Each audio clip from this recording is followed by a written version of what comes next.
الرحمن الرحيم الحمد لله رب العالمين الرحمن الرحيم مالك يوم الدين إياك نعبد وإياك نستعين اهدنا الصراط المستقيم صراط الذين أنعمت عليهم غير المغضوب عليهم ولا الضالين.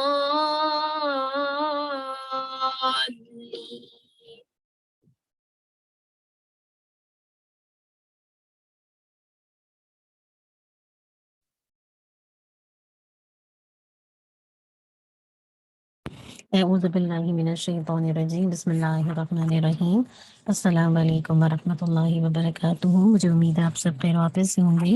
اللہ سبحانہ و تعالیٰ ہم سب کو اپنی عافیت میں، خیر میں، بھلائی میں رکھے اور ان اعمال کی توفیق عطا کر دے جو اللہ تعالیٰ کو پسند ہو اور جس سے اللہ سبحانہ و تعالیٰ راضی ہوں۔ اللہم آمین۔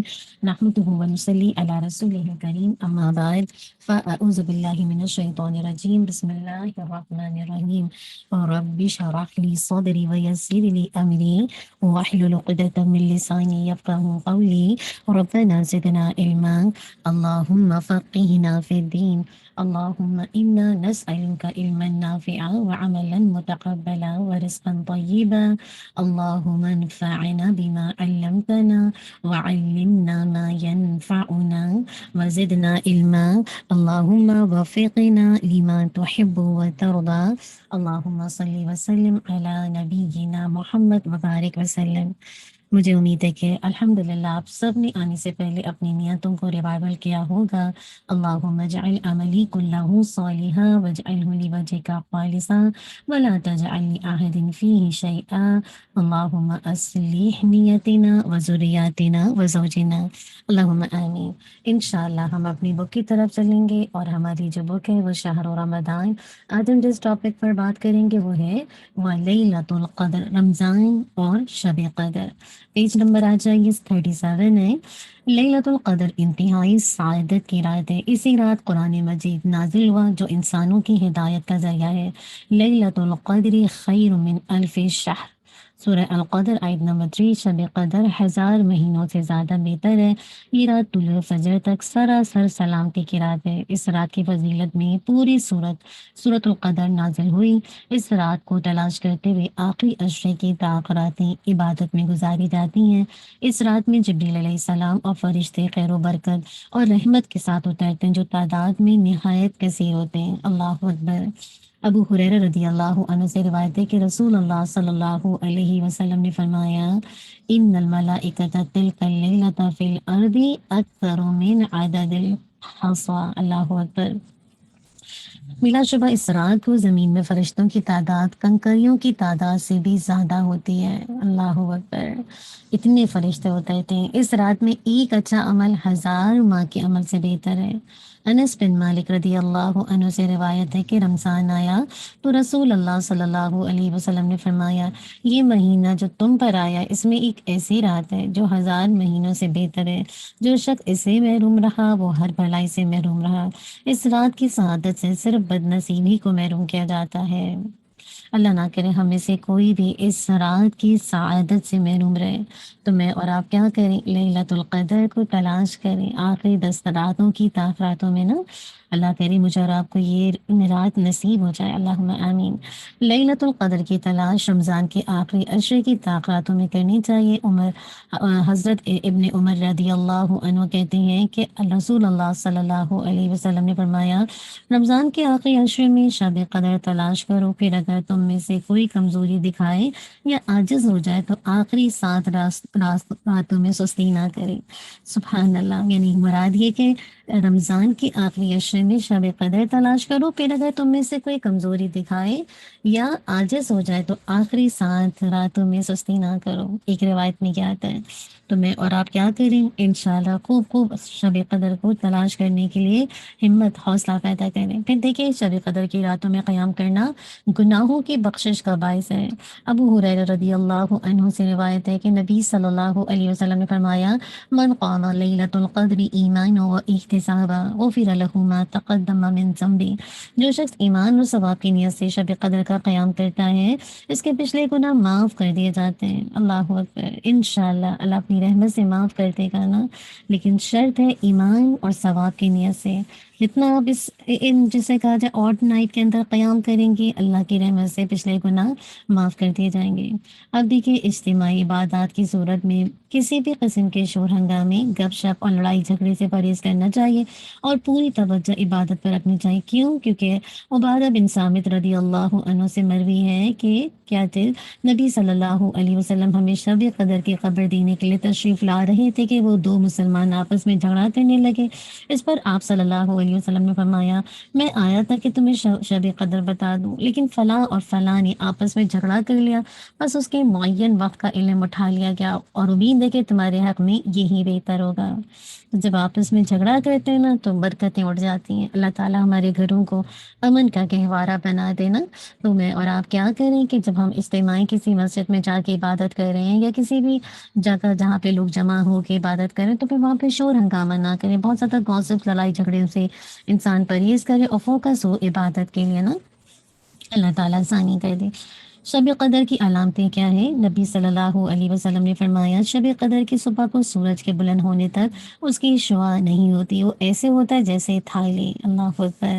اکثر لوگ آپ سے پوچھتے ہیں نا کہ آپ ذرا بتائیے کہ آج مطلب ہم نے صبح اٹھ کے یہ دیکھا، کیا یہ علامت ہے؟ تو آپ بتا سکتے ہیں کہ کس انداز سے، کہ مطلب صبح جب سورج کے بلند ہونے تک اس کی کوئی ریز نہیں ہوتی، وہ ایسے ہوتا ہے جیسے تھالی۔ اسی طرح ابو ہریرہ رضی اللہ عنہ سے روایت ہے کہ ہم نے رسول اللہ صلی اللہ علیہ وسلم کے پاس شب قدر کا ذکر کیا تو آپ نے فرمایا، کتنی پیاری بات کہ تم میں سے کون اسے یعنی شب قدر کو یاد رکھتا ہے، اور اس میں جب چاند نکلتا ہے تو ایسے ہوتا ہے جیسے بڑے تھال کا کنارہ۔ اللہ اکبر، سبحان اللہ۔ پھر دیکھیے ابن عباس رضی اللہ عنہ سے مروی ہے کہ رسول اللہ صلی اللہ علیہ وسلم نے فرمایا، لیلۃ القدر، جو لیلۃ القدر ہے یعنی لیلۃ القدر، شب قدر آسان اور معتدل رات ہے جس میں نہ گرمی ہوتی ہے اور نہ سردی۔ اس صبح کا سورج اس طرح طلوع ہوتا ہے کہ اس کی سرخی مدھم ہوتی ہے۔ تو انشاءاللہ یہ وہ علامتیں ہیں جس کے ذریعے سے آپ الحمدللہ کسی کے مطلب ایک طرح سے آپ اس کو معلوم کر سکتے ہیں کہ واقعی کیا یہ ساری مطلب علامتیں یا یہ ساری جو نشانیاں وہ نظر آ رہی ہیں تو انشاءاللہ اللہ تعالی ہم سب کو شب قدر نصیب کر دے۔ اسی طرح حضرت رحمہ اللہ سے روایت ہے کہ انہوں نے کہا کہ میں نے حضرت ابی بن کعب رضی اللہ عنہ کو یہ فرماتے ہوئے سنا، ان سے کہا گیا کہ عبداللہ بن مسعود رضی اللہ عنہ فرماتے کہ جو آدمی سارا سال قیام کرے وہ لیلۃ القدر کو پہنچ گیا۔ حضرت ابی رضی اللہ عنہ فرمانے لگے کہ اللہ کی قسم جس کے سوا کوئی معبود نہیں وہ شب قدر رمضان میں ہے۔ وہ یقین کے ساتھ قسم کھاتے، اللہ کی قسم بے شک میں جانتا ہوں وہ کون سی رات ہے، یہ وہی رات ہے جس میں اللہ کے رسول صلی اللہ علیہ وسلم نے ہمیں قیام کا حکم دیا۔ اس رات کی صبح 27ویں تاریخ تھی اور اس کی علامت یہ تھی کہ سورج طلوع ہوا تو اس کی سفیدی میں شعاع یعنی ریز نہ تھی۔ تو اس حدیث سے کیا پتہ چلا کہ 27 کی جو نائٹ ہے وہ بیسیکلی شب قدر ہے نا، اور بتا دیا کہ جب صبح اس کا سورج طلوع ہوگا تو پھر اس کی جو سفیدی ہے اس میں کوئی ریز نہیں ہوگی۔ تو یہ وہ باتیں ہیں نا کہ جس کے ذریعے سے میں اور آپ ڈٹرمن کر سکتے ہیں کہ میں نے اور آپ نے جو رات کو عبادت کی تو کیا واقعی صبح شب قدر تھی کہ نہیں، لیلۃ القدر تھی کہ نہیں۔ تو اصل بات ہے کہ میرا اور آپ کا فوکس ہو انشاءاللہ لیلۃ القدر کو تلاش کرنے کا اور اس میں خوب خوب اپنے رب کو راضی کرنے کا۔ تو کرنے کے کام کیا ہے؟ لیلۃ القدر پانے کی تمنا رکھیں اور اس کے لیے کوشش کریں۔ پھر یہ کہ اس رات کی عبادت خصوصاً قیام کرنے کا اہتمام کریں، یعنی قیام ضروری ہے۔ آپ نماز اگر آپ اپنے گھر میں پڑھ رہے ہیں نوافل تو تھوڑا سا لمبا قیام کر لیجیے، مسجد میں پڑھ رہے ہیں تو پھر جیسے وہ پڑھائیں گے آپ ویسے پڑھیں گے۔ اسی طرح دیکھیں نوافل، تلاوت قرآن، نماز، تسبیح، دعاؤں اور اذکار کے لیے باقاعدہ پروگرام ترتیب دیں۔ پھر یہ کہ بچوں اور گھر والوں کو بھی عبادات میں اپنے ساتھ شریک کریں۔ اسی طرح دیکھیں حیض والی خاتون ذکر و تسبیح کرے اور تلاوت قرآن مجید سنیں۔ اسی طرح دیکھیے لیلۃ القدر میں اس دعا کو کثرت سے پڑھیں۔ ام المؤمنین عائشہ رضی اللہ عنہا کہتی ہیں کہ میں نے پوچھا، اے اللہ کے رسول صلی اللہ علیہ وسلم اگر میں شب قدر پا لوں تو اس میں کیا کہوں؟ آپ صلی اللہ علیہ وسلم نے فرمایا، کہو اللہم انک عفو کریم تحب العفو فاعف عنی۔ اے اللہ تو معاف کرنے والا ہے، کرم فرمانے والا ہے، معاف کرنے کو پسند کرتا ہے، بس مجھے معاف فرما دے۔ اللہ سبحانہ و تعالی ہم سب کے اس مہینے میں مغفرت کر دے اور ہمیں لیلۃ القدر کو پانے والا بنا دے، اللہم آمین۔ چلیے انشاءاللہ منہ بن جائیں گے اپنی آج کے جز کی طرف۔ آج ہمارا جز نمبر 28 ہے، اور الحمدللہ بسم اللہ الرحمن الرحیم۔ سورۃ المجادلہ سے شروع ہوتا ہے۔ سورۃ مجادلہ مدنی ہے، اس میں 22 آیات اور 3 رکوع ہیں۔ اس سورت میں عام مدنی صورتوں کی طرح شرعی احکام کا بیان ہے اور منافقین کا تذکرہ ہے۔ اس سورت کی ابتدا میں قولہ بنت ثعلب رضی اللہ عنہ کے واقعے کی طرف اشارہ ہے، جو اپنے شوہر اوس بن صامت رضی اللہ عنہ کی شکایت لے کر اللہ کے نبی کے پاس آئی تھی، جنہوں نے ان سے اظہار کر لیا تھا، اور شکایت کا انداز ایسا تھا کہ گویا وہ جھگڑ رہی ہیں، اس لیے انہیں مجادلہ جھگڑنے والی کہا گیا، اور سورت کا نام بھی اس واقعے کے پس منظر میں مجادلہ قرار پایا۔ اب دیکھیے زمانے جہالت میں جو زہار ہوتا تھا کہ اپنی بیوی کو ماں کی طرح حرام قرار دینا، تو یہ دراصل کس کے حکم میں آتا تھا؟ طلاق کے حکم میں تھا، اور اس کی وجہ سے بیوی شوہر پر ہمیشہ کے لیے حرام ہو جاتی تھی۔ تو آپ دیکھیے اللہ تعالیٰ نے مجھے اور آپ کو کتنا خوبصورت دین دیا، کتنا بیلنس دیا، کہ قرآن نے اس حرمت کو ایک حد مقرر کر دی جو کہ کفارہ دینے سے ختم ہو جاتی ہے۔ یعنی اگر کسی نے اس طرح کا کچھ کہہ دیا ہے تو حد مقرر کیا کر دی ہے؟ کفارہ دو اور اس حد سے باہر آ جاؤ۔ تو میرا اور آپ کے لیے سیکھنے کی کیا بات ہے؟ اللہ نہ کرے ہماری زندگی میں جب کوئی مشکل آتا ہے تو میں اور آپ کیا کریں؟ تشتکی اللہ، اللہ کی طرف، اللہ سے اپنی باتیں کریں، اللہ تعالیٰ کو بتائیں، اللہ تعالیٰ ضرور آپ کو ان مسائل سے نکالے گا نا۔ اور دیکھیے اللہ تعالیٰ نے کیسے ان کے بارے میں آیات نازل کرتی رہتی دنیا تک، جب تک اس قرآن کو لوگ پڑھتے رہیں گے، ان آیات کو بھی جسے کہا جائے پڑھتے رہیں گے نا، تو اللہ تعالیٰ جب جس کے لیے جیسے آسانی پیدا کر دے۔ پھر دیکھیے سورہ مجادلہ کے اندر دوسرے اور بھی ٹاپک ہیں، اس میں سے ایک ٹاپک کیا؟ سرگوشی، یعنی سرگوشی کا حکم بیان کرتی ہے۔ یعنی اگر دو یا دو سے زیادہ شخص دوسرے لوگوں کے سامنے ایک دوسرے کے کان میں بات چیت شروع کر دیں تو اس کا کیا حکم ہے؟ جہاں تک آپ حدیث کو دیکھیے تو حدیث کا تعلق ہے تو 3 افراد کی صورت میں دو کی سرگوشی کو آداب مجلس کے خلاف قرار دیا گیا نا۔ کیونکہ ایسا کرنے سے تیسرے کے دل میں یہ بدگمانی آ سکتی ہے کہ شاید یہ دونوں میرے بارے میں کوئی خفیہ باتیں کر رہے ہیں۔ اللہ اکبر۔ تو کیا بات پتہ چلی کہ اگر آپ لوگ 3 لوگ بیٹھے ہوئے ایک ٹیبل پہ تو آپس میں کھانا پوسی نہ کریں، ورنہ کیا ہوگا؟ نمبر 1 ایک تو یہ ایٹیکیٹس کے خلاف ہے جو ایک مجلس کے، دوسرا یہ کہ اس کی وجہ سے تیسرے شخص کے دل میں بدگمانی آ سکتی ہے اور اس کی وجہ سے آپس کے رشتے خراب ہو سکتے ہیں نا۔ اس طرح سے یہ محفل کے ایٹیکیٹ کے خلاف ہے کہ آپ اس طرح سے کھانا پوسی شروع کر دیں۔ تو اللہ تعالیٰ مجھے اور آپ کو بچا کے رکھے۔ اور خاص کر دیکھیے یہاں پہ جس سرگوشی سے منع کیا جا رہا ہے وہ یہود کی عادت تھی، وہ محض مسلمانوں کو پریشان کرنے کے لیے آپس میں کانا پوسی کیا کرتے تھے۔ یوں ہی جب اللہ کے نبی کو سلام کرتے تھے تو منہ بگاڑ کر السلام علیکم یا ابو القاسم کہا کرتے تھے۔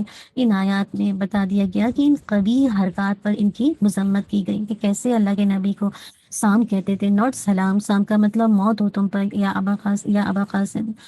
اللہ اکبر۔ تو کیا بات پتہ چلی؟ یہ یہود کی عادت تھی نا، اس انداز سے کانا پوسی کرتے تھے، سرگوشی کرتے تھے۔ لیکن یاد رکھیے اگر کوئی نیکی اور تقوی کا کام ہے تو ایسے موقع پر سرگوشی کرنا خفیہ جسے کہا جائے مشورہ کرنے کی اجازت دی گئی ہے۔ کون سے کاموں میں؟ نمبر 1 نیکی اور نمبر 2 تقوی کے کاموں میں۔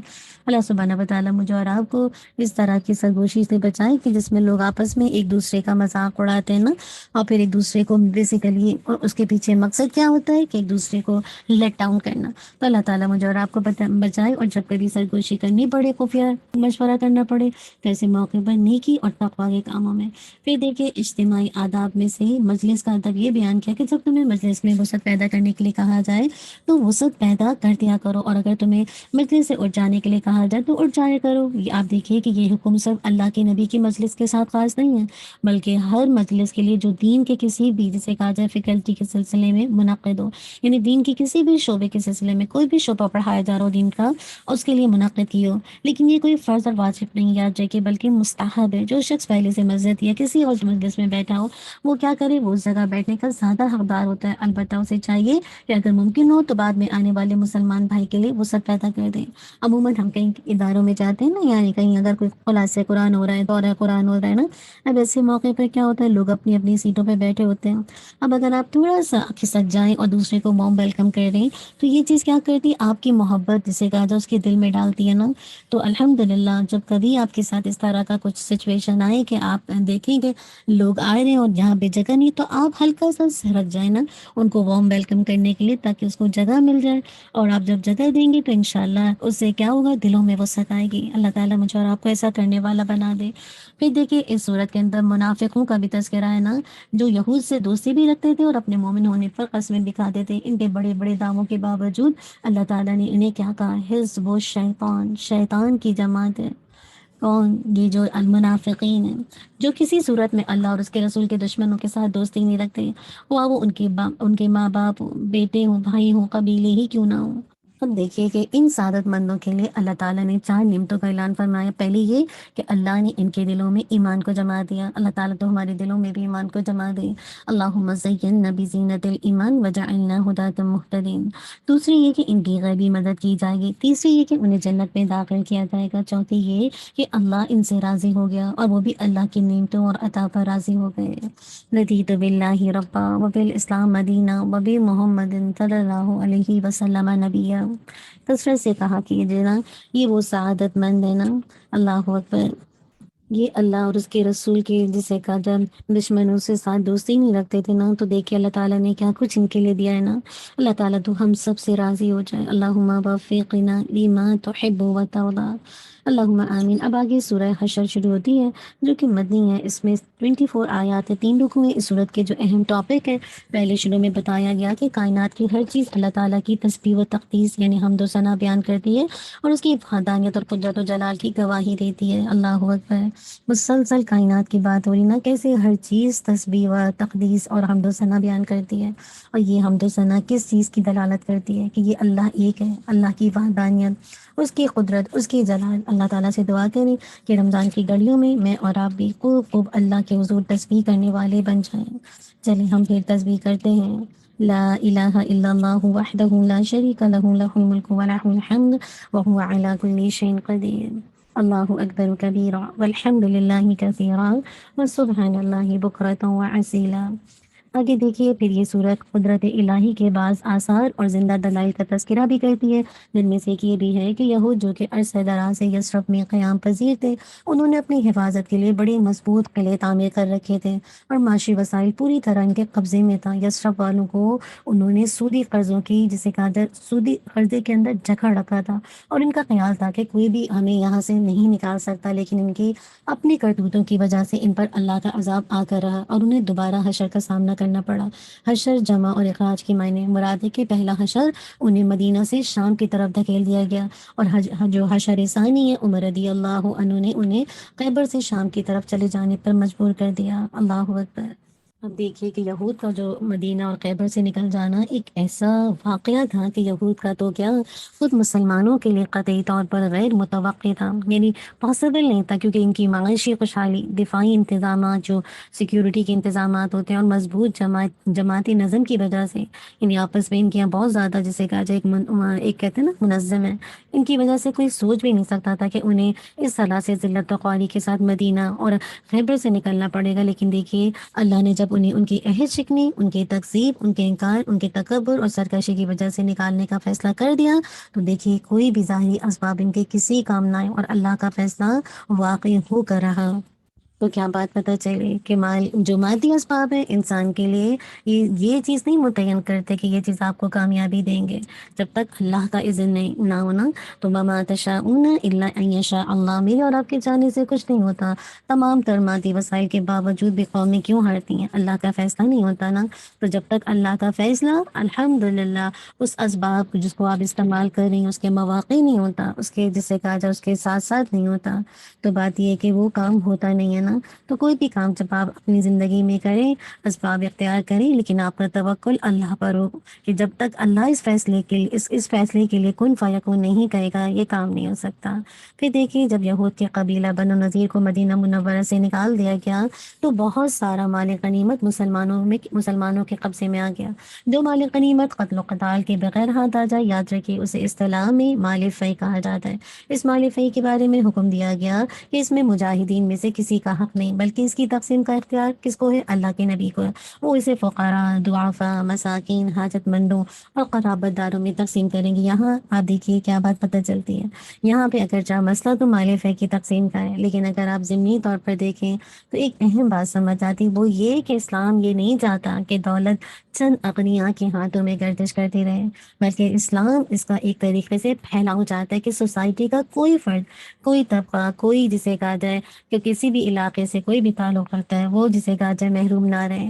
اب آج اگر یہ دولت صرف اغنیاء تک جسے کہا جائے نہیں رہتی نا، تو معاشرے میں یہ جو طبقہ ہے غربت کا طبقہ، فقراء کا، ضعفاء کا، مساکین کا، حاجت مندوں کا، یہ اس طرح سے بے حال نہ ہوتا نا، آج کتنے لوگ ہیں، آپ دیکھیں رمضان کا مہینہ ہے، کتنے زیادہ لوگ جسے کہا جائے ان غریب لوگوں پر کام کر رہے ہیں، کتنی ساری ایسی آرگنائزیشن ہے نا کہ جو اپنے طور پر زکوٰۃ کے پیسے جمع کرتی ہیں یا نفلی صدقات جمع کرتی ہیں، تاکہ ایسے لوگ، ایسا طبقہ جو کہ بالکل جسے کہا جائے دنیا کی جو بھی ایک بیسک نیڈ سے محروم ہے، تو ان کو جسے کہا جائے دیا جائے۔ لیکن آج اگر یہ جو دولت مند اغنیاء جن کے ہاتھوں میں دولت گردش کر رہی ہے، اگر یہ اس انداز سے لوگوں کو دیتے رہتے اور یہ سمجھتے کہ اس مال میں ان کا بھی حق ہے، تو یہ جسے کہا جائے حال نہ ہوتا نا۔ آج بھی انسان جو جتنا بھی اللہ تعالیٰ اس کو نعمت دیتا تو اس کو اپنی متاع سمجھتا ہے۔ یاد رکھیے یہ اللہ تعالیٰ نے ایک ٹائم پیریڈ کے لیے آپ کو دی ہے، اور یہ آپ کا ٹیسٹ ہے۔ اللہ تعالیٰ مال و دولت کے ذریعے سے انسان کا ٹیسٹ کرتا ہے کہ آخر انسان اس کے ذریعے کرتا کیا ہے نا۔ اور جب میں اور آپ اللہ کی مرضی کے مطابق استعمال کرتے ہیں تو الحمدللہ میرے اور آپ کے لیے کامیابی ہوتی ہے، لیکن اگر ایسا نہیں کرتے تو پھر آپ دیکھیے کہ کس قدر ہلاکت ہے نا۔ اس لیے کہا دولت چند اغنیاء کے ہاتھوں میں گردش کرتے رہے، بلکہ اسلام کا طریقہ اس کیا ہے کہ پھیلاؤ، یعنی اس جسے کہا جائے رقم کا پھیلاؤ، مراد ہے کہ سوسائٹی کا کوئی فرد اور کوئی طبقہ بھی محروم نہ رہے۔ زکوٰۃ ہو، صدقات ہو، میراث ہو، خمس ہو، ہر ایک کی تقسیم میں یہی جسے کہا جائے یہی فکر کار فرمائے۔ اب دیکھیے کہ آگے بتایا جا رہا ہے کہ جو قانون سازی ہے وہ مینشن کیا گیا، اور وہ قانون کیا ہے کہ جو چیز تم کو پیغمبر دے دیں وہ لے لو، اور جس سے منع کر دیں اس سے باز رہو۔ وہ تمام قوانین اور مسائل اور احکام جو اللہ کے نبی صلی اللہ علیہ وسلم اللہ کی طرف سے لے کر آئے، ان کے اتباع واجب ہے، خواہ قرآن کی صورت میں ہو یا صحیح سنت کی احادیث کی شکل میں ہونا۔ کتاب و سنت کو نظر انداز کرتے ہوئے کسی قسم کی قانون سازی جائز نہیں ہے نا۔ اور آج آپ دیکھیں، آج اللہ کے نبی میرے اور آپ کے درمیان کیا چھوڑ گئے، یہ کتاب اللہ نا، اور جو اس کو مضبوطی سے تھام لے گا اس قرآن و سنت کو، وہ کبھی گمراہ نہیں ہوگا۔ لیکن بات کیا ہے، اصل بات ہے کہ جب لوگ اپنے نبی کی لائی شریعت کی اتباع نہیں کرتے نا، اور صحیح احادیث کے مطابق زندگی نہیں گزارتے، تو دراصل وہ اپنا نقصان کرتے ہیں۔ تو میرے اور آپ کے سیکھنے کے لیے بات یہ ہے کہ جو بھی قوانین اللہ نے مجھے اور آپ کو دیے، جو بھی مسائل ہیں قرآن و سنت کے اندر، جو احکامات مجھ کو اور آپ کو اللہ کے نبی کے ذریعے سے اس کتاب کی شکل میں جب پتہ چلے، تو میں اور آپ کیا کریں، ان کی اتباع کرنا شروع کر دیں، اور رمضان کی گھڑیوں میں اللہ تعالیٰ سے اس پر عمل کی توفیق مانگیں کہ میں اور آپ فٹ اسٹیپ پر چلتے ہوئے اس قرآن کو اتنی مضبوطی سے پکڑیں، اس پر اتنی زیادہ جسے کہا جائے قدم جما دیں کہ یہ ہمارا قبر کا ساتھی بھی بن جائے۔ اس کو جسے کہا جائے اس انداز سے نظر انداز نہ کریں، معمولی نہ لیں کہ ہاں بس اللہ کے نبی نے بتایا ہے تو جیسے کوئی امپورٹنس نہ ہونا، اس انداز سے معاملہ نہ کریں، بلکہ اللہ کی طرف سے جو کچھ بھی آئے، چاہے وہ وہی مطلوب ہو یا غیر مطلوب، دونوں کو جیسے کہا جائے دونوں کی اتباع لازمی ہے۔ پھر دیکھیں کہ سورہ حشر جہاں ایک طرف اللہ کی رضا کو ہر چیز پر ترجیح دینے والے مہاجرین اور انصار اور ان کی اتباع کرنے والے قیامت تک کے لیے مسلمانوں کی تعریف بھی کرتی ہے، سبحان اللہ۔ ایسے لوگوں کی پھر جسے کہا جائے تعریف کیوں نہ کی جائے گی جو اللہ کے راستے میں، آپ دیکھیے نا کیسے کس انداز سے اللہ کی رضا کو ترجیح دیتے ہیں، ہر چیز پر ترجیح دیتے ہیں۔ اور یہ کون ہے؟ مہاجرین اور انصار، ان کی اتباع کرنے والے۔ آج میں اور آپ یہاں پر رک کے سوچیں، کیا میں اور آپ اللہ کی رضا کو ہر چیز پر ترجیح دیتے ہیں؟ صحابہ تو ایسے ہی کرتے تھے، تو بتا دیا، اور ساتھ ساتھ کون جو ان کی اتباع کرے گا؟ آج میں اور آپ اللہ کے نبی، پھر صحابہ، تابعین، تبع تابعین کے طریقے پر چل رہے ہیں، تو الحمدللہ پھر یہ تو قیامت تک ایسے لوگوں کی پھر تعریف ہے نا۔ اللہ تعالیٰ مجھے اور آپ کو ہر چیز پر مقدم کیا چیز کر دے؟ اللہ کی رضا، کہ اللہ راضی ہے تو خیر ہے، اور اگر اللہ نہیں راضی ہے تو اللہ سے رمضان کی گھڑیوں میں مانگتے جائیے، اللہم وفقنا لما تحب و ترضى، اللہ تعالیٰ ہم سب سے راضی ہو، اللہم آمین۔ اب آگے دیکھیے، ان منافقوں کی ساتھ ساتھ مذمت بھی کی جا رہی ہے جو یہود کو برے وقت میں اپنے تعاون کا یقین دلاتے رہتے تھے۔ اللہ تعالیٰ فرماتے ان دونوں گروہوں، کون کون سے؟ یہود اور منافقوں کا انجام یہ ہوگا کہ دونوں دوزخ میں داخل ہوں گے اور اس میں ہمیشہ رہیں گے، اور ظالموں کی یہی سزا ہے۔ اللہ اکبر۔ منافقت ایسا دل کا روگ ہے کہ انسان کی عقل ماری جاتی ہے، انسان کو بھلے اور برے کی تمیز ہی نہیں رہتی۔ اسی لیے دیکھیں نا کہ کیسے جسے کہا جائے یہ یہود کے پاس جاتے تھے نا، اور ان کو ہیلپ کرتے تھے، یہود کو برے وقت میں اپنے تعاون کا یقین دلاتے تھے، تو بتا دیا کہ پھر ایسے لوگوں کا انجام انہیں کے ساتھ ہوتا ہے۔ المرء مع من احبا، انسان جس کے ساتھ محبت کرتا ہے تو کل اسی کے ساتھ اٹھے گا۔ تو اللہ آپ دیکھیے جو بری کمپنی ہے نا، وہ انسان کے دین پر اثر انداز ہوتی ہے، اور انسان کو اس قدر جسے کہا جائے مطلب دین سے دور لے جاتی ہے کہ پھر اس کے بعد واپسی بڑی مشکل ہوتی ہے۔ اللہ تعالیٰ سے دعا کیا کیجیے، اللہ تعالیٰ ہمیں بھی ہماری نسلوں کو نیک دوست عطا کر دے۔ اللہم یسر لی جلیسا صالحا، اللہم آمین۔ اب آگے سے بتایا جا رہا ہے کہ سورہ حشر کے آخری رکوع میں کہ ایمان والوں کو اللہ سے ڈرنے کا حکم ہے۔ اللہ کرے میں اور آپ بھی اللہ سے ڈرنے والے بن جائیں۔ اور ساتھ ہی بتا دیا کہ ہر شخص کو دیکھنا چاہیے کہ اس نے آنے والی کل یعنی قیامت کے لیے کیا بھیجا۔ اللہ سے ڈرتے رہو، جو تم عمل کرتے ہو اللہ تعالیٰ اسے پوری طرح جاننے والا ہے نا۔ تو بتا دیا گیا اے ایمان والوں، لوگوں کی طرح نہ ہو جاؤ جنہوں نے اللہ کو فراموش کر دیا۔ جب انہوں نے اللہ کو فراموش کیا تو اللہ تعالیٰ نے بھی انہیں اس طرح کر دیا کہ وہ خود اپنے آپ کو بھول گئے۔ کس کی بات ہو رہی ہے؟ اب دیکھیے یہود و نصارہ کی بات ہو رہی ہے نا، کہ وہ خود اپنے آپ کو بھول گئے، اور یہی لوگ نافرمان ہیں۔ اللہ اکبر، کیا بات پتہ چلی؟ ہر انسان کی زندگی آج اور کل پر مشتمل ہے نا۔ آج سے مراد کیا ہے؟ دنیا کی زندگی، اور کل سے مراد کیا ہے؟ قیامت۔ فرق یہ ہے کہ یہ زندگی مختصر ہے، اور آنے والا کل طویل ہی نہیں بلکہ انفینٹی ہے، لامتناہی ہے۔ آج کے دکھ مرنے کے ساتھ ختم ہو جائیں گے، لیکن کل کے دکھ ختم نہیں ہو پائیں گے۔ لہٰذا انسان کو اپنی آنے والی کل کی تیاری کرنی چاہیے، اور اس کا پختہ ایمان ہونا چاہیے۔ جو کچھ میں کرتا ہوں اللہ تعالیٰ اس سے پوری طرح باخبر ہے۔ مسلمانوں کو ان لوگوں کی طرح نہیں ہونا چاہیے، کون؟ یہود و نصارہ، جنہوں نے دنیا کی چند روز زندگی کے خاطر اللہ کو فراموش کر دیا۔ اللہ تعالیٰ کو فراموش کرنے کا نتیجہ ہوتا ہے کہ ایک وقت آتا ہے کہ انسان خود فراموش کا شکار ہو جاتا ہے، یعنی انسان اپنے آپ، اس کو یاد ہی نہیں رہتا، اپنا آپ بھی بھول جاتا ہے نا۔ جب انسان اپنا آپ بھول جائے تو اس کو پھر حقیقی نفع و نقصان کا شعور نہیں رہتا، جس وجہ سے وہ اللہ کی ذات اور اس کے احکام کو فراموش کر دیتا ہے۔ ایسا شخص ہر وہ کام کرتا ہے جس پر اس کا دل آتا ہے، یعنی وہ خواہشات کی تکمیل میں لگا رہتا ہے نا۔ ایسے لوگ پھر حیوانوں کی سطح پر زندگی گزارتے ہیں نا، کیونکہ ہر وقت اپنی جسے کہا جائے خواہشات کو پورا کرتے ہیں۔ اللہ تعالیٰ ہم سب کو بچا لے۔ ابن عمر بیان کرتے ہیں کہ اللہ کے نبی نے میرے کندھے کو پکڑ کر فرمایا، دنیا میں اجنبی یا مسافر کی طرح رہو، اور اپنے آپ کو اہل قبور میں شامل کرو۔ اللہ تعالیٰ ہم سب کو بچا لے۔ ہم میں سے ہر ایک کو ہر وقت اللہ سے ڈرتے رہنا چاہیے نا، اور اس رمضان کی گھڑیوں میں اللہ سے جسے کہا جائے اس کا ڈر مانگے۔ اللہم آتی نفسی تقواہا وزکیہا انت خیر من زکاہا انت ولیہا و مولاہا۔ پھر دیکھیں اہل کتاب کو کتاب اللہ کی عظمت کی طرف متوجہ کرنے کے لیے فرمایا کہ اگر اللہ پہاڑوں کو عقل و شعور عطا فرما دیتا اور پھر ان پر قرآن مجید نازل کر دیتا تو وہ اللہ کے خوف سے ریزہ ریزہ ہو جاتے۔ افسوس ہے انسان پر کہ وہ اس بے مثال کلام کی عظمت سے کتنا ناواقف ہے نا، اور اس کے حقوق ادا نہیں کرتا۔ آج ہم میں سے کتنے لوگ ہیں دیکھیں جو قرآن کا حق ادا کرتے ہیں نا۔ اب دیکھیں قرآن مجید پہاڑ پر نازل ہوتا تو قرآن کی عظمت اور تاثیر سے پہاڑ دب اور پھٹ جاتا۔ تو اللہ تعالیٰ لوگوں کے لیے اپنے احکام اس لیے بیان کرتا ہے تاکہ میں اور آپ غور و فکر کریں۔ دیکھیں ذرا میں اور آپ کیا قرآن کا حق ادا کرتے ہیں، اس کو صحیح سے تلاوت کرتے ہیں، پھر اس کو سمجھتے ہیں، پھر اس کو جسے کہا جائے غور و فکر کرتے ہیں، پھر اس کو عمل میں لاتے ہیں، اور پھر جسے کہا جائے اس کو آگے پہنچاتے ہیں کہ نہیں نا۔ آپ کو یاد ہے صحابہ کس انداز سے تلاوت کرتے تھے؟ حضرت ابی اسحاق کہتے ہیں کہ میں نے برا بن عازب رضی اللہ عنہ سے سنا کہ ایک آدمی اپنے گھر میں سورۃ الکہف کی تلاوت کر رہا تھا تو اس کے گھوڑے نے بدعتنا شروع کر دیا۔ اس نے سلام پھیر کر آسمان کی طرف نظر اٹھائی تو اسے بادلوں کا ایک ٹکڑا نظر آیا جو اسے ڈھانپے ہوئے تھا۔ اس نے اس کا تذکرہ اللہ کے نبی کے سامنے کیا۔ آپ نے فرمایا اے فلاں پڑھتے رہو، یہ سکینت تھی جو قرآن کے لیے نازل ہوئی تھی یا قرآن کی وجہ سے نازل ہو رہی تھی۔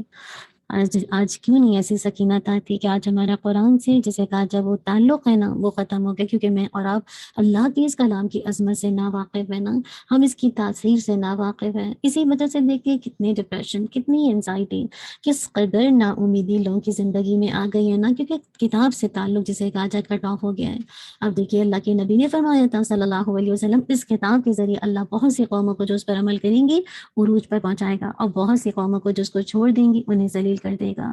تو جتنا زیادہ میں اور آپ چاہتے ہیں نا کہ ہم عروج پر جائیں، بس اس کتاب کے ساتھ اپنا تعلق مضبوط کر لیجئے۔ اور یاد رکھیے جو بھی اس قرآن مجید کو اخلاص کے ساتھ توجہ سے فوکس ہو کر پڑھتا سنتا ہے نا، تو وہ اس کتاب پر ایمان لائے بغیر نہیں رہتا۔ اللہ تعالیٰ مجھے اور آپ کو اس رمضان کی گھڑیوں میں اس کلام اللہ کی عظمت اور اس کی تاثیر ہمارے دلوں میں پیدا کر دے کہ ہم اس سے قادر جم جائیں اس کتاب کے ساتھ۔ اللہ تعالیٰ ہمارے ساتھ آسانی کر دے۔ اب آگے بتایا جا رہا ہے سورت کے اینڈ پر اسماء الحسنہ کے حوالے سے بات کی جا رہی ہے، اس کے ذریعے سے اللہ کی عظمت اور کبریائی کا بیان ہے، اور آخر میں وہی الفاظ ہیں جس سے اس صورت کا آغاز ہوا تھا، یعنی یہ کہ جتنی بھی چیزیں آسمان و زمین میں ہیں سب اس کی تسبیح کرتی ہیں اور وہ غالب حکمت والا ہے۔ اب دیکھیے کہ میں اور آپ کتنے گناہ کرتے ہیں نا، مسلسل سرکشی، مسلسل بغاوت، مسلسل نافرمانی، لیکن اس کے باوجود وہ رحمان رحیم ہے نا، بہت زیادہ کثرت سے جسے کہا جائے رحم کرنے والا ہے۔ مسلسل اللہ کی رحمت جسے کہا جائے وسیع ہے۔ آپ گناہ کرتے ہیں، آپ کی آنکھوں میں آنسو آتے ہیں، اور کیسے اللہ کی رحمت آپ کو اپنی آغوش میں لے لیتی ہے اور اپنے بندے کو معاف کر دیتی ہے نا۔ آپ کو وہ حدیث یاد ہے نا کہ اللہ کے نبی صلی اللہ علیہ وسلم نے فرمایا، اللہ تبارک و تعالیٰ فرماتے ہیں، میرے بندوں تم میں سے ہر ایک گمراہ ہو ماں سوا اس کی جس کو میں ہدایت سے سرفراز کروں، پس تم مجھ سے ہدایت مانگو۔ میں اور آپ بھی کس سے ہدایت مانگیں؟ اللہ سے مانگیں۔ اللہم اہدنا وسددنا واسلل سقیمۃ قلوبنا، میں تمہیں ہدایت دوں گا، تم میں سے ہر ایک بھوکا ہے سوائے اس کے جس کو میں کھلاؤں، پس تم مجھ سے مانگو میں تمہیں کھلاؤں گا۔ چلیے رمضان کی گھڑی میں مانگیے اللہ تعالیٰ سے، رزق کا سوال کیجیے۔ اللہم انی اسألوک من فضلک ورحمتک فإنہ لا یملکها الا انت، اللہم انی اسألوک علما نافعا وعملا متقبلا ورزقا طیبا۔ میرے بندو تم سب ننگے ہو سوائے اس کے جس کو میں پہناؤں، مانگیے اللہ تعالیٰ سے۔ اب تو عید بھی آنے والی ہے، آپ سب کو جوڑے بھی چاہیے ہوں گے، تو اللہ سے خوب مانگے، اللہ آپ کو پہنائے گا۔ بس تم مجھ سے پہناوا طلب کرو، میں تمہیں پہناؤں گا۔ میرے بندو تم رات دن گناہ کرتے ہو، میں تمام گناہوں کو بخش دینے والا ہوں، مجھ سے بخشش طلب کرو میں تمہیں بخش دوں گا۔ چلیے اللہ سے پھر مانگے، استغفر اللہ الذی لا الہ الا هو الحی القیوم واتوب الیہ۔ میرے بندو تم مجھ سے نقصان اور نفع پہنچانے کی طاقت نہیں رکھتے، میرے بندو تمہارے تمام اگلے پچھلے جنوں ان سب سے زیادہ متقی انسان کے دل کی طرح ہو جائے تو یہ میری سلطنت میں ذرا برابر اضافہ نہیں کر سکتے۔ اگر آج آپ متقی ہیں نا، اور اگر کوئی فاجر ہے تو اللہ کو ذرا فرق نہیں پڑتا، ذرا نہیں فرق پڑتا۔ اگر آپ متقی ہیں تو اس کا فائدہ آپ کو خود ہوگا، اگر کوئی فاجر ہے تو اس کا نقصان اس کو خود ہوگا۔ میرے بندو تمہارے اگلے پچھلے جنوں ان سب بدترین فاسق فاجر انسان کی طرح ہو جائیں تو یہ میری حکومت میں کچھ نقص واقع نہیں کر سکتا۔ اللہ کو بے نیاز ہے نا، اس کو تھوڑی فرق پڑتا ہے۔ آج اگر میں اور آپ اپنی نیند کو قربان کر کے کچھ اللہ کی خاطر کرتے ہیں تو اللہ تو بہت قدردان ہے۔ میرے بندو تمہارے اگلے پچھلے جنوں انس اگر سب کھلے میدان میں اکٹھے ہو جائیں پھر وہ مجھ سے مانگنے لگے اور میں ہر آدمی کو اس کی منہ مانگی مرادیں دے دوں تو میرے خزانوں میں اتنی کمی بھی باقی نہیں ہوتی کہ جتنی سوئی کو سمندر میں ڈبونے سے ہوتی ہے۔ اللہ اکبر۔ اللہ تعالیٰ مجھ سے آرام سے کہہ رہا ہے رمضان کی گھڑی ہے نا، تو اللہ کے سوا کوئی الہ ہے ہی نہیں، کوئی حاجت روا ہے ہی نہیں، کوئی مشکل کشا ہے ہی نہیں، تو میں اور آپ کیا کریں؟ یقین کے ساتھ بس اللہ سے مانگنا شروع کریں، اللہ ضرور آپ کو دے گا۔ اس لیے دیکھیے بتایا جتنی چیزیں آسمان و زمین میں ہیں سب اس کی تسبیح کرتی ہیں، اور وہ غالب حکمت والا ہے نا، ہر چیز جسے کہا جائے اپنی زبان سے اللہ کی تسبیح کرتے ہیں نا، اللہ کی حضور فریاد کرتے ہیں، اسی کے لیے زمین اور آسمان کی بادشاہی اور ہر اعتبار سے اپنی مخلوق پر غالب ہونے کے باوجود اس کے ہر حکم اور ہر کام میں حکمت پائی جاتی ہے۔ اللہ اکبر۔ اللہ ہی ہے نا جو ماؤں کے پیٹوں میں میری اور آپ کی صورتیں بناتا ہے، جس طرح چاہتا بناتا ہے، اس کے سوا تو کوئی معبود برحق نہیں ہے، وہ نہایت غالب ہے، خوب حکمت والا ہے۔ کیا بات پتہ چلی کہ اللہ کو اس کے ناموں سے پکار کر انشاءاللہ اللہ سے خوب دعا کرنی ہے، اور زمین و آسمان میں جب ہر چیز اللہ کی تسبیح کر رہی ہے تو رمضان کی گھڑیوں میں نے اور آپ نے بھی خوب تسبیح کرنی ہے۔ سبحان اللہ و بحمدہ، سبحان اللہ العظیم۔ انشاءاللہ نیکسٹ سورت کی طرف چلتے ہیں جو کہ سورۃ الممتحنہ ہے۔ بسم اللہ الرحمن الرحیم۔ سورۃ الممتحنہ جسے کہا جب مدنی ہے، اس میں 13 آیات ہیں، 2 رکوع ہیں۔ اس سورت کا جو ابتدائی حصہ ہے وہ حاتم بن ابی بلتع جو کہ ایک صحابی رسول تھے ان کے بارے میں نازل ہوا، جنہوں نے مشرکین مکہ کو احسان کرنے کے لیے خفیہ طریقے سے مکہ کی طرف اللہ کے نبی صلی اللہ علیہ وسلم کی روانگی کی اطلاع دینے کی کوشش کی تھی۔ اور اصل میں یہ کیا تھے؟ یہ بدوی صحابی تھے اور مخلص صحابی تھے، مگر ان سے ایک ایسی حرکت ہو گئی جو اللہ اور اس کے رسول صلی اللہ علیہ وسلم کو پسند نہ تھی۔ بعد میں انہیں اس پر سخت ندامت ہے، انہوں نے جسے کہا جائے سچے دل سے توبہ کی جو کہ قبول کر لی گئی نا، اور اسی پس منظر میں یہ آیات نازل ہوئی جن میں ایمان والوں کو اللہ تعالیٰ نے حکم دیا کہ کفار جو کہ میرے دشمن بھی ہیں تمہارے دشمن بھی ہیں، انہیں دوست نہ بناؤ۔ بار بار دیکھیے ہم دوستی کو کئی دفعہ مینشن کر چکے ہیں کہ کفار کو دوست نہ بناؤ۔ لیکن دوستی کے 4 درجے، موالات یعنی دلی دوستی جس کی وجہ سے انسان اپنے دین سے ہاتھ دھو بیٹھے، ایسی دوستی سختی سے منائے۔ پھر دیکھیے مواسات، مواسات کیا ہے؟ جیسے کہا جائے جیسے میں آپ کو اگزامپل دوں، آپ ڈاکٹر ہیں، آپ کے پاس کوئی پیشنٹ آتا ہے جو کہ نان مسلم ہے، آپ اس کو ہیلپ کریں گے، خیر خواہی کریں گے، جس حد تک آپ اس کی ٹیک کیئر کر سکتے ہیں، اس کو دوائیں دے سکتے ہیں دیں گے، ٹھیک ہے نا۔ اسی طرح دیکھیے مدارات، خاطر مدارت جسے ہمارے یہاں کہتے ہیں نا، اگر کوئی آپ کا نیبر میں نان مسلم ہے، آپ اس کو اپنے گھر میں کھانے پہ بلا سکتے ہیں، کوئی حرج نہیں ہے، خاتن مدارت کی جا سکتی ہے۔ اور چوتھی چیز کیا؟ معاملات، ان کے ساتھ معاملات کی جا سکتی ہیں، ان کی کمپنیز میں جاب کی جا سکتی ہے، ان کے ساتھ بزنس کیا جا سکتا ہے۔ جو چیز منع ہے وہ موالات، گہری دوستی۔ کیوں؟ بتا دیا گیا نا، یہ کافر تمہارے دشمن ہیں، اسی لیے بتایا یہ وہ سنگدل لوگ ہیں جنہوں نے مکہ کی سرزمین میں ایمان والوں پر تنگ کر دی تھی اور انہیں وہاں سے ہجرت کرنے پر مجبور کر دیا تھا۔ آج بھی ان کے دلوں میں اسی طرح کا کچھ مذہب بڑا کرا ہے نا، اور انہیں مسلمانوں کو دکھ دینے اور نقصان پہنچانے کا جو بھی وہ موقع ہاتھ آتا ہے اسے وہ ضائع نہیں جانے دیتے۔ اللہ اکبر۔ اور پھر بتا دیا کہ یہ جو جسے کہا جائے یہ جو قبول ایمان ہے، قبول ایمان کے باوجود تم ان کے مفادات کا جو اتنا خیال رکھتے ہو، یہ قیامت کے دن تمہیں کچھ بھی فائدہ نہیں دیں گے۔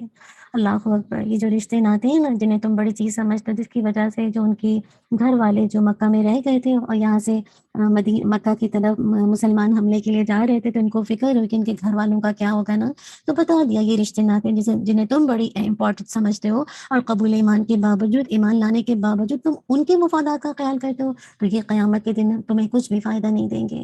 وہاں تو باپ بیٹے اور بھائی بھائی کے درمیان جدائی کر دی جائے گی۔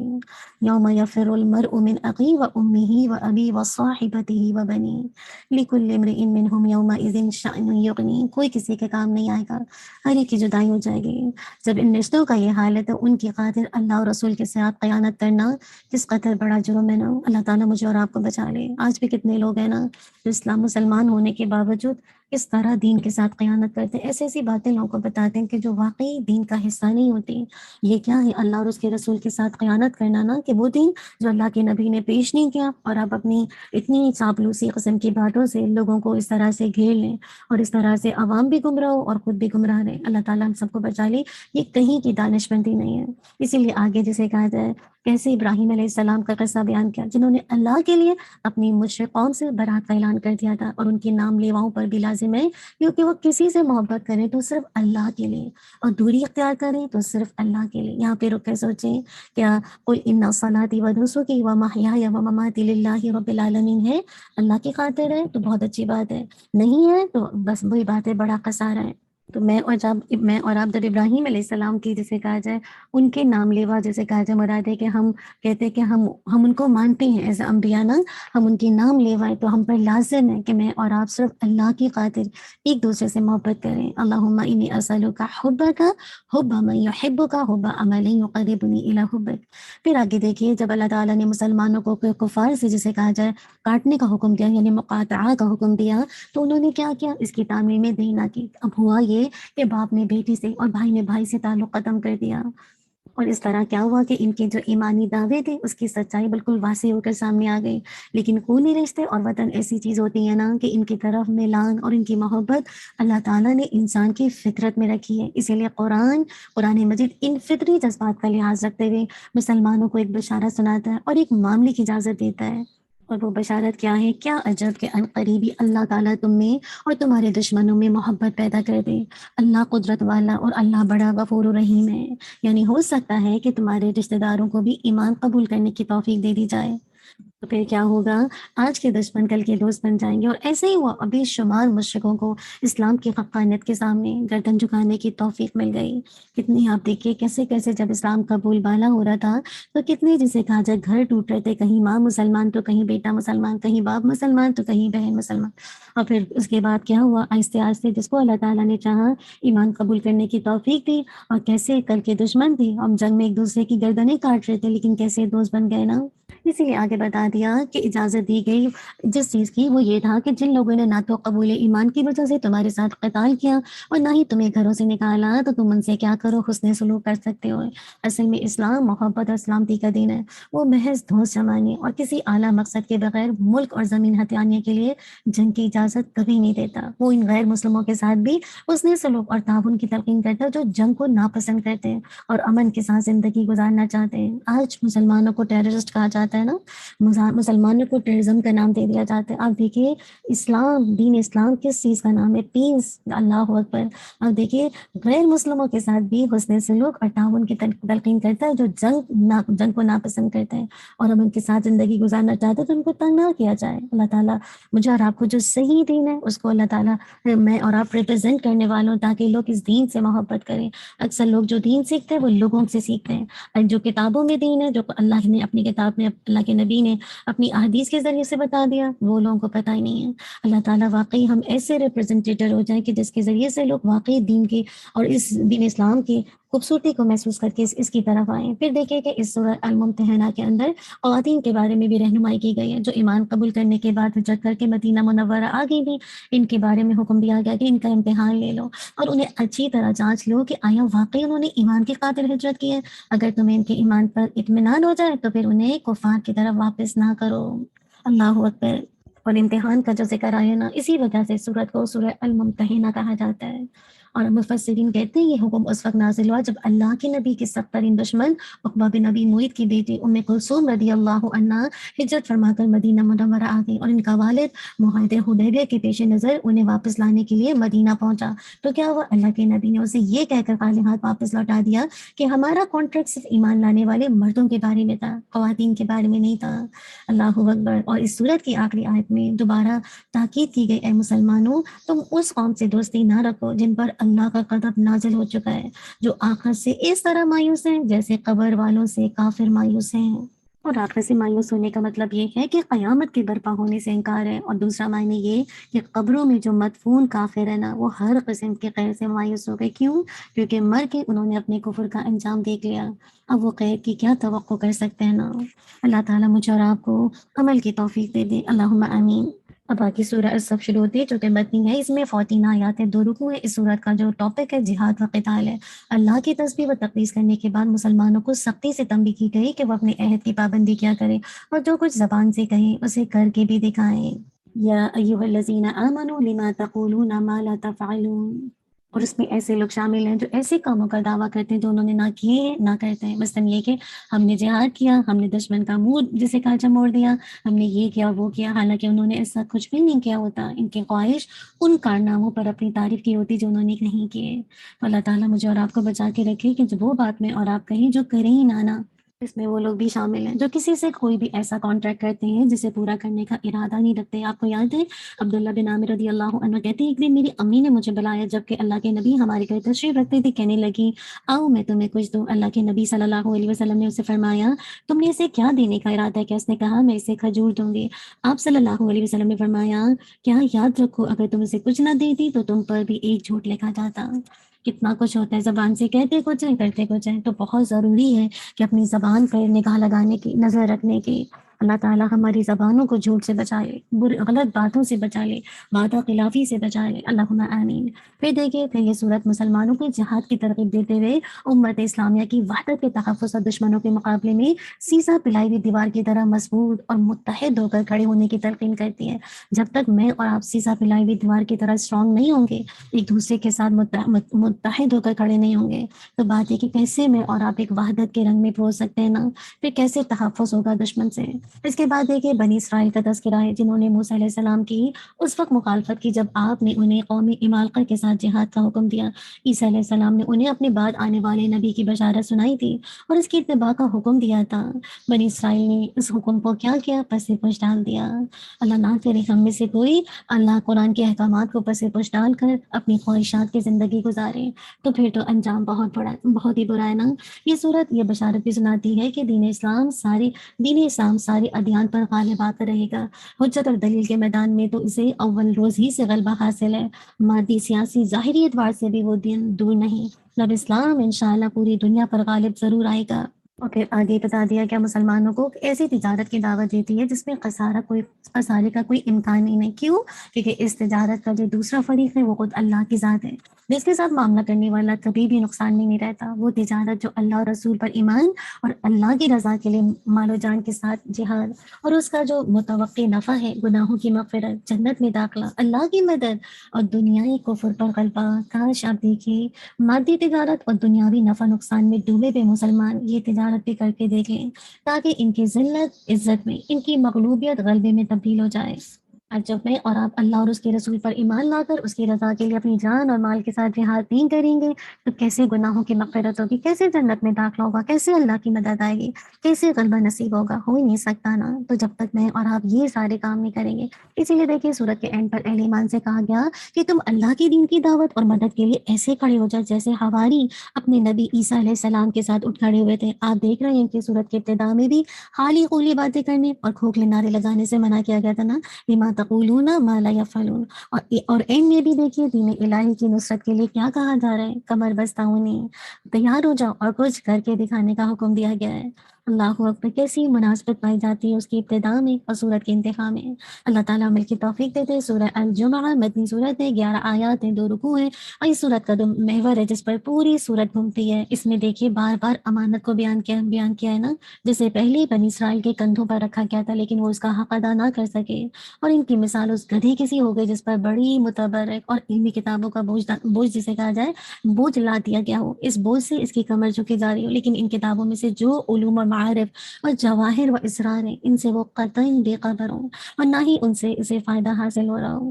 اللہ نہ کرے ہم میں سے کوئی اسفار گدھے کی طرح خالی علم کو لاد لے اور اس کے بعد اس سے کوئی جو اس کا ایک معرفت ہے، اس میں جو خزانہ ہے، اس کے جو جیمز ہیں، جو جولز ہیں، ان سے کوئی فائدہ نہ لے اور ان سے وہ قطعاً بے خبر ہو جائیں اور نہ ہی اس سے فائدہ حاصل کریں۔ آپ دیکھیے سورہ جمعہ کا آغاز ہوتا ہے اللہ کی تسبیح و تحمید کے بیان سے نا، اس کے بعد اللہ کے نبی کے اوصاف اور بعثت کے مقصد بیان کر دیے گئے، یعنی اللہ کے نبی کو کیوں بھیجا گیا، یعنی تلاوت کتاب، تذکرہ و تعلیم و کتاب و حکمت کے ذریعے بتا دیا گیا۔ پھر یہود کا تذکرہ ہے جس میں وہی جو ہے آسمانی یعنی تورات کے احکام پر عمل نہ کرنے کی وجہ سے انہیں گدھے کے ساتھ تشبیہ کی گئی جس پر مقدس کتابوں کا بوجھ لدا ہوا ہو، اور انہیں مباہلہ کی دعوت دی گئی، اور اگر واقعی وہ اولیاء اللہ ہیں تو پھر موت کی آرزو کریں، کیوں؟ کیونکہ اولیاء اللہ کے لیے یہ جہاں تو کیا ہے، یہ دنیا تو قید خانہ ہے، اور آخرت میں ان کے لیے تو نعمت و فرحت اور خوشی کے ہزاروں جسے کہا جائے سامان ہے۔ اللہ اکبر۔ اسی لیے آگے بتایا پیشن گوئی کر دی گئی، یہ موت کی آرزو کبھی بھی نہیں کریں گے، یہ ان کو موت تو پسند ہی نہیں آئے گی، کیونکہ کیا کچھ یہ بھیج چکے اپنے لیے نا۔ چنانچہ قرآن کی یہ پیشن گوئی دیکھیے حرف بحرف پوری ہو کر رہی، اور اینڈ صورت میں دیکھیے گا کہ مومنوں پر نماز جمعہ کی فرضیت کے بیان سے انہیں حکم دیا گیا کہ اذان سنتے ہی ہر قسم کی تجارت اور خرید و فروخت کو چھوڑ دیا کرو اور اللہ کے ذکر کی طرف دوڑ پڑو، البتہ فارغ ہونے کے بعد انہیں دوبارہ کسب معاش میں لگ جانے کی اجازت ہے۔ اللہ اکبر۔ تو جمعے کے لیے بتا دیا گیا کہ اذان سنو، نماز کا وقت ہو تو کیا کرو، تجارت و خرید و فروخت کو چھوڑ دو۔ انسان ہے نا اتنا گریڈی ہے کہ اس وقت بھی جسے کہا جائے اس کو اپنی مال کی فکر رہتی ہے۔ تو بات یہ ہے کہ جس اللہ نے آپ کو پیدا کیا وہ آپ کو رزق دینے پر قادر ہے نا، اسی لیے کہا جب فارغ ہو جاؤ تو پھر دوبارہ اپنی کسب مشکل میں لگ جاؤ۔ اللہ تعالیٰ مجھے اور آپ کو عمل کی توفیق دے دے۔ پھر دیکھیں سورۃ المنافقون جو کہ مدنی ہے، 11 آیات 2 رکوع ہے۔ اس سورت میں منافقوں کے اخلاق، ان کی جھوٹ، ان کی سیسہ کاریاں، مسلمانوں کے لیے ان کے جو بغض ہے، اناد ہے، ان کے ظاہر و باطن کا جو تضاد ہے اس کو بیان کیا گیا ہے۔ اب دیکھیں یوں تو منافقوں کا جو مکر و فریب ہے اور قابل نفرت اور صاف کئی دوسری صورتوں میں دکھائے گئے، لیکن یہ صورت تو گویا صرف ان کی مذمت کے لیے خاص ہے۔ صورت کی ابتدا ہوتی ہے منافقین کی صفات کے بیان سے، جس میں نمایاں ترین جو صفات ہیں میں اور آپ اس میں رکھ کر اپنے آپ کو تلاش کریں۔ نمبر 1 جھوٹ، نمبر 2 مکر، نمبر 3 دھوکہ، نمبر 4 ظاہر و باطن کا تضاد۔ ان کے دلوں میں کچھ تھا اور ان کی زبانوں پر کچھ تھا۔ اللہم طہر قلبی من النفاق وعملی من الریاء ولسانی من الکذب وعینی من الخیانۃ فإنک تعلم خائنۃ اعین وما تخفی الصدور۔ اللہ تعالی ہم سب کو منافقت سے بچا لے، اللہم آمین۔ دیکھیں کتنی دفعہ میں اور آپ منافقوں کی صفات پڑھتے ہیں نا۔ چلیں کچھ دیر کے لیے اپنی آنکھیں کھولیں، مراد ہے کہ اپنی دل کی آنکھیں کھولیں اور اپنے لیڈروں اور اپنی امت کا اور اپنا محاسبہ کیجیے، کہیں یہ نمایاں صفات میرے اور آپ کے اندر تو نہیں پائی جاتی؟ کیا ہر طرف جھوٹ کی آپ کو غلاظت نظر نہیں آتی؟ ہر طرف مکر و فریب کی نجاست مجھے اور آپ کو نہیں دکھائی دیتی؟ کیا آج کا سب سے بڑا مسئلہ ظاہر اور باطن اور قول و فعل کا تضاد نظر نہیں آتا؟ آپ دیکھیے بعض اوقات اتنی لچھے دار تقریریں ہیں، اتنی جیسے کہا جائے بہترین قسم کی مزیدار شاندار جسے کہا جائے تحریریں باتوں پر اتنی پروقار انداز سے کہی جاتی ہیں، مگر عمل کیا ہے؟ عمل سے جسے کہا جائے خالی کچھ بھی نہیں ہے عمل میں، خالی ڈھول ہے، جو جیسے خالی ڈھول ہوتا ہے نا، جو پیٹتے ہیں تو آواز کیسے آتی ہے نا، تو وہی والی کیفیت ہے کہ خالی ڈھول ہے اور جو پٹ رہے ہیں، اور جن کی ہیبت ناک آواز دور دور تک پہنچ رہی ہے، مگر انہیں پھاڑ کر دیکھیں تو اندر سے جیسے کہا تھا ڈھول میں تو کچھ بھی نہیں ہوتا، نہ ایمان، نہ یقین، نہ توکل، نہ اعتماد، نہ محبت، نہ معرفت، نہ یسار، نہ احسان، نہ خوف اور نہ خشیت، ایمان والی صفت کوئی بھی نہیں ہوتی۔ جبکہ نجاست دیکھیے کس طرح سے ابل پڑتی ہے نا۔ اللہ تعالیٰ ہم سب کو بچائے۔ اللہ تعالیٰ یہاں بیٹھ کے آپ نے بس اپنا محاسبہ کرتے جانا ہے اور اپنے آپ کو بھی دیکھنا ہے، آج کی جیسے کہا جائے پوری امت کو دیکھنا ہے، لیڈروں کو دیکھنا، پھر انشاءاللہ دیکھیں کہ ہم کہاں کھڑے۔ اللہ تعالیٰ مجھے اور آپ کو بچا کے رکھے۔ اسی لیے آگے بتایا کہ منافق ظاہر کے اعتبار سے بڑی پرکشش محسوس ہوتے ہیں، جسمانی اعتبار سے بھی بڑی باوقار، زبان میں بھی بڑی فصاحت، بڑی بلاغت، بڑی حلاوت، انہیں بات کرنے کا ڈھنگ بڑا آتا ہے، لیکن اندر سے کھوکھلے ہیں، ڈرپوک ہیں، بزدل اتنے ہیں کہ کہیں سے کوئی اونچی آواز کان میں پڑ جائے تو پریشان ہو جاتے ہیں کہ ہماری موت آ گئی۔ اللہ نہ کرے ہم میں سے کوئی منافقت کی روش کو اختیار کرے۔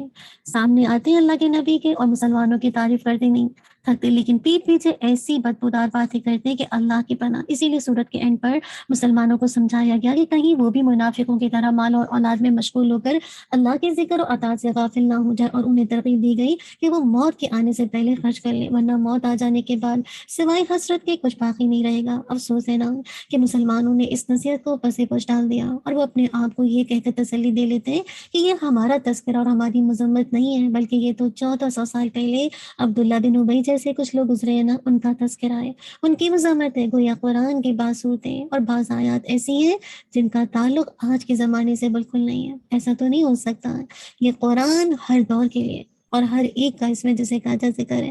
اصل بات ہے کہ وہ بصیرت کی نگاہ ہو جس کے ذریعے سے میں اور آپ اپنے اندر کی منافقت کو دیکھ کر اس سے اللہ سے دعا کریں کہ اللہ رمضان کی گھڑیوں میں میرے دل سے منافقت نکال دے۔ اللہم آمین۔ آج اگر آپ نہیں خرچ کریں گے تو کل کتنی حسرت ہو جائے گی نا۔ رمضان کی گھڑیاں خوب اللہ کے راستے میں اپنی واجب صدقات، اپنی جیسے کہا جائے زکوٰۃ، اپنی صدقات خیرات جو بھی اللہ کے راستے میں دے سکتے ہیں خوب دیجیے، تاکہ کل کی حسرت سے بچائیے۔ اللہ تعالیٰ مجھے اور آپ کو بچائے لے، اللہم آمین۔ اب آگے سے دیکھیں سورہ التغابن اسٹارٹ ہوتی ہے۔ سورہ التغابن کیا ہے؟ مدنی ہے، اس میں بھی 18 آیات 2 رکوع ہیں۔ یہ صورت اگرچہ مدنی ہے لیکن اس پر مکی صورتوں کا رنگ غالب ہے۔ اس صورت کے ابتدا میں یہ بتانے کے بعد کہ کائنات کی ہر چیز اللہ کی تسبیح و تقدیس کرتی ہے، میں اور آپ بھی خوب اللہ کی تسبیح و تقدیس کرتے جائیں۔ لا الہ الا اللہ وحدہ لا شریک لہ لہ الملک و لہ الحمد وہو علی کل شیء قدیر، لا حول ولا قوۃ الا باللہ، سبحان اللہ والحمد للہ ولا الہ الا اللہ واللہ اکبر۔ اللہ سبحانہ و تعالیٰ مجھے اور آپ کو ایسا کرنے والا بنائے۔ مستقل آپ دیکھیں گے کہ جو سورت کے ابتدا ہے وہ اللہ کی سبحانہ و تعالیٰ کی تسبیح و تقدیس ہے۔ پھر دیکھیں انسانوں کو 2 گروہ میں تقسیم کیا گیا، یعنی اللہ کی نعمتوں کا شکر کرنے والے اور دوسرے کون ہیں؟ کفران نعمت کرنے والے۔ پھر کیا ان کے سامنے گزشتہ جو اقوام کا تذکرہ کیا گیا جنہوں نے اللہ کی رسولوں کی تکذیب کی، اور اس تکذیب کی پاداش میں انہیں ہمیشہ کا عذاب الہی کا مزہ چکھنا پڑا۔ اب دیکھیے یہ صورت ان مکذبین کا بھی تذکرہ کرتی جو قیامت کو دن کو جھٹلاتے تھے، پھر قسم کھا کر یقین دلاتی کہ قیامت آتی رہے گی، خواہ کوئی اقرار کرے یا انکار کرے۔ موت کے بعد کی زندگی کا معاملہ برحق اور یقینی یہ پیش ہو کر آنا ہے۔ اس صورت میں دیکھیے قیامت کے دن کو یوم التغابن قرار دیا گیا، یعنی نقصان و خسارے کا دن۔ قیامت کے دن کافر تو اپنے خسارے کو محسوس کرے گا، مسلمان اور عابد انسان بھی حسرت کرے گا، اے کاش میں نے جتنی عبادت اور اطاعت کی تھی اس سے زیادہ کی ہوتی۔ وہ تو ہے یوم الحسرت نا، تو آپ جتنا بھی کریں گے کل آپ کو حسرت ہونی، کاش میں اور کام نیکی کے کرتی تو میں یہاں نہیں یہاں ہوتی۔ یہ صورت اہل ایمان کو اموال، اولاد اور ازواج کے فتنے سے ڈراتی ہے اور ان کے بارے میں محتاط ہو کر رہنے کی تلقین کرتی ہے۔ بعض اوقات آپ دیکھیے انسان ان کی خاطر اپنی آخرت تباہ کر لیتا ہے، نہ حلال اور حرام کی پرواہ کرتا ہے اور نہ ہی دینی حقوق و فرائض کی ادائیگی کا اہتمام کرتا ہے۔ ان کی محبت کی وجہ سے ہجرت اور جہاد سے بھی محروم رہتا ہے۔ اللہ نہ کرے ہمارے لیے ہماری ازواج، ہماری اولاد، ہماری مال فتنہ بنے۔ اسی لیے کثرت سے دعا مانگا کیجیے، اللہم انی اعوذ بک من جار سوء ومن زوج تشیبنی قبل المشیب ومن ولد یکون علی ربا ومن مال یکون علی عذابا ومن قلیل ماکر عینہ ترانی وقلبہ یرانی وان رأى حسنة دفنها واذا رأى سیئة ازاءها۔ کثرت سے دعا مانگا کی۔ اسی لیے اللہ تعالیٰ فرماتے ہیں کہ بعض عورتیں اپنے مردوں کو اور بعض اولادیں اپنے ماں باپ کو یاد الہی سے نیک عمل سے روک دیتی ہیں نا، جو در حقیقت دشمن ہے۔ ایسی اولاد جو کہ یاد الہی سے نیک عمل سے روک دے اور ایسی جسے کہا جائے عورتیں جو جسے کہا جائے جو مردوں کو اللہ کے اپنے ماں باپ یعنی مراد ہے کہ اللہ کی یاد سے نیک کام سے روک دیں، تو یہ حقیقت میں دشمن ہے۔ ایسا نہ ہو کہ تمہاری مال اور تمہاری اولادیں تمہیں اللہ کی یاد سے غافل کر دیں۔ اگر ایسا ہو گیا تو تمہارا بڑا گھاٹا ہو جائے گا نا، یعنی تم گھاٹے میں رہو گے۔ اللہ تعالیٰ تنبیہ فرما رہے کہ ان سے ہوشیار رہو، اپنے دین کی نگہبانی ان کی ضروریات اور فرمائشوں کے پورا کرنے پر مقدم رکھو۔ پہلے دین کی جسے کہا جائے نگرانی، اور پھر ان کی ضروریات اور پھر ان کی فرمائشوں کو پورا کرو۔ بیویاں، بچے اور مال کی قدر انسان اکثر کیا کرتا ہے؟ قطع رحمی کر گزرتا ہے، اللہ کی نافرمانی پر ہو جاتا ہے، ان کی محبت میں پھنس کر احکام اسلامی کو پس پش ڈالتا ہے نا۔ کیسے آپس کے تعلقات، آپس نند بھاوج کے تعلقات ٹوٹتے ہیں، صرف جسے کہا جائے آپس میں کیوں؟ اللہ کی نافرمانی کے مقابلے میں کیا ہوتا تھا؟ انسان کی بات اوپر آ جاتی ہے نا۔ اللہ تعالیٰ ہمیں اللہ تعالیٰ کہ ان سے درگزر کرو۔ ابن عباس فرماتے ہیں بعض اہل مکہ اسلام قبول کر چکے تھے مگر ان کے فرزند کی محبت نے انہیں ہجرت سے روک دیا۔ اللہ اکبر، ہجرت کرتے نہیں جا رہے تھے، فتح مکہ کے بعد تو کوئی ہجرت ہی نہیں۔ پھر جب اسلام کو پھیل گیا تب یہ لوگ اللہ کے نبی کے پاس سے دیکھا کہ ان سے پہلے مہاجرین نے بہت کچھ علم دین حاصل کر لیا، اب جی میں آیا کہ بال بچوں کو سزا دے، جن پر اللہ تعالیٰ نے فرمایا ان تعفو، اب درگزر کرو، آئندہ کے لیے ہوشیار ہو جاؤ۔ تو وہ یہ جو اس آیت کو تو لکھ لے، وَإِن تَعْفُوا وَتَصْفَحُوا وَتَغْفِرُوا، کیا کرو؟ اگر تم معاف کر دو، درگزر کر دو اور بخش دو تو اللہ تعالیٰ بخشنے والا مہربان ہے۔ تو کیا بات پتہ چلی کہ بعض بیویاں اور اولاد بھی آدمی کے دشمن بن جاتے ہیں، اور نافرمان اولاد اور بیوی کے بارے میں حد الوسع کیا کرو؟ معافی اور درگزر سے کام لینا چاہیے۔ اللہ نے مال اور اولاد کو مومن کے لیے کیا بنایا ہے؟ آزمائش قرار دیا ہے۔ دوسروں کو معاف کرنے والوں کو بھی اللہ بھی معاف کر دیتا ہے۔ آزمائش میں پورا اترنے والے کو پھر اللہ تعالیٰ اجر عظیم سے سرفراز کریں گے نا۔ تو مومن کے لیے آزمائش ہے، شرط یہ کہ آپ اللہ کی رضا پر راضی رہیں۔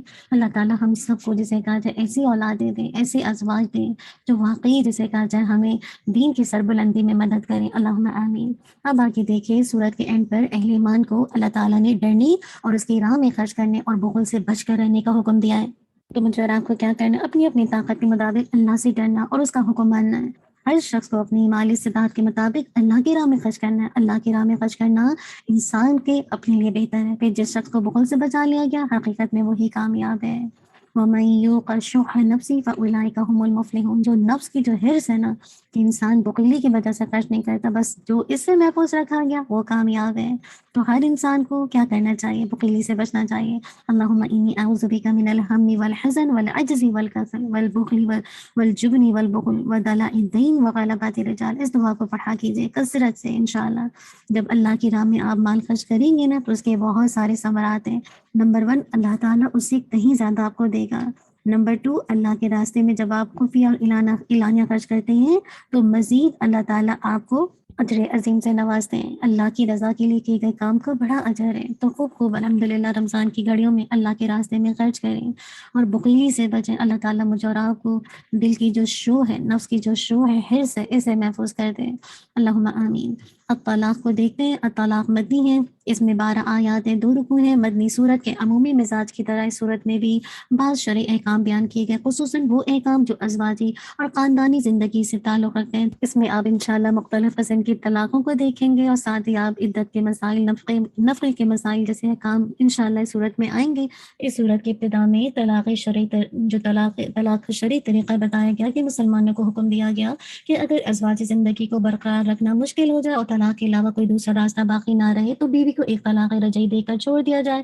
اور یہ طلاق کا رول کیا ہوگا؟ اسے توہر کی حالت میں دینا ہوگا، یعنی حیض سے فارغ ہو کر جب بیوی شاور لے لے، اور نمبر 2 جس میں بیوی کے ساتھ جمع بھی نہ کیا، کوئی تعلق قائم نہ کیا ہو۔ پھر طلاق دینے کے بعد اسے عدم ختم ہونے تک چھوڑ دیں، مراد ہے کہ جب تک اس کا ٹائم پیریڈ ختم نہیں ہوتا وہ ایز از رہے۔ تو ایسے موقع پر کیا یہ طلاق تو ہو جائے گی لیکن اس میں رجوع کے چانسز ہے، اس کو طلاق رجعی کہا جاتا ہے، یعنی ایک طلاق ہو گئی اب جسے کہا جائے اب اگر طلاق میں یعنی ڈیورنگ 3 منتھ کے دوران اگر شوہر اس کے ساتھ تعلق قائم نہیں کرتا تو یہ جسے کہا جائے طلاق تو ہو جائے گی، لیکن اس میں بیوی پہ چوائس ہے کہ دوبارہ اس کی نکاح میں جا سکتی ہے۔ ٹھیک ہے، اب دیکھیے اتنی زیادہ جسے کہا جائے بہت شرائط رکھیے نا تاکہ ہر کوئی جسے کہا جائے طلاق کو جسے کہا جائے اتنی آسان مطلب نہ ہو کہ ہر کوئی طلاق دینے لگے نا۔ اللہ کی نگاہ میں یہ مطلب اچھا عمل نہیں ہے کہ انسان جسے کہا جائے چھوٹے چھوٹے معاملات میں طلاق دینا شروع کر دے۔ اور طلاق ایک ہوتی ہے طلاق رجعی، دوسری طلاق بین، جس میں مکمل جسے کہا جائے انسان 3 طلاقیں مختلف ٹائم پیریڈ میں دے دیتا ہے اور پھر بیوی کے ساتھ رجوع بھی نہیں کرتا، پھر بیوی ہمیشہ کے لیے اس پر حرام ہو جاتی ہے، یعنی اس کا نکاح اس کے نکاح سے نکل جاتی ہے نا۔ تو الحمدللہ بتا دیا گیا، اور یہ ڈیٹیل میں آپ الحمدللہ پڑھ چکے ہیں نا، اور یہ الحمدللہ جب ہم نے سورہ النساء کی تھی تو آپ کو ڈیٹیل میں بتایا تھا۔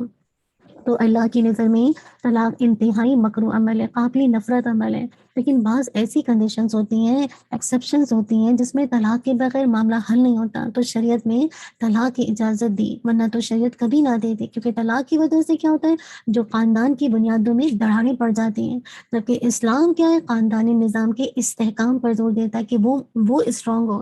اس کے بعد دیکھیے سورہ طلاق وضاحت کے ساتھ مختلف قسم کے جو متعلقات ہیں، عورتیں ہیں، جو متعلقہ عورتیں ہیں ان کی عدت بیان کرتی ہے۔ ایسی بوڑھی عورتیں جسے حیض نہ آئے، یعنی جن کو یائس کہا جاتا ہے، اور وہ بچی جس کا نکاح بالغ ہونے سے پہلے ہی کر دیا گیا ہو، یعنی جس کو حیض ہی نہیں آتا ہونا، تو اس کی عدت کیا ہے، 3 مہینے۔ اور وہ عورت جو کہ پریگننٹ ہے تو اس کی جسے کہا جائے اس کی جو عدت ہے وہ کیا ہے، وضع حمل ہے، یعنی جیسے ہی ڈلیوری ہوگی اس کی عدت ختم ہو جائے گی اگر اس کو پریگننسی میں طلاق ہوئی ہے۔ پھر آپ دیکھیے کہ ساتھ ساتھ عدت کے علاوہ جو نفقے کے مسائل ہیں نا، کہ کہاں رہنا ہے عورت نے، اس کے احکام کا بھی ذکر کر دیا گیا۔ یاد رکھیے کہ جب کسی بھی عورت کا شوہر مر جاتا ہے تو اس کے بارے میں بتا دیا گیا ہے کہ اس کی جو عدت ہے 4 مہینے 10 دن، اور یہ ساری جو ٹائم پیریڈز ہیں یہ آپ جسے کہا جائے لونر جو کیلنڈر ہوتا ہے، یعنی جو چاند کی تاریخ کے حساب سے کریں گے۔ اسی لیے ان شرعی احکام کو بیان کرتے ہوئے درمیان میں اللہ تعالیٰ نے 4 بار تقوی کا ذکر کیا ہے۔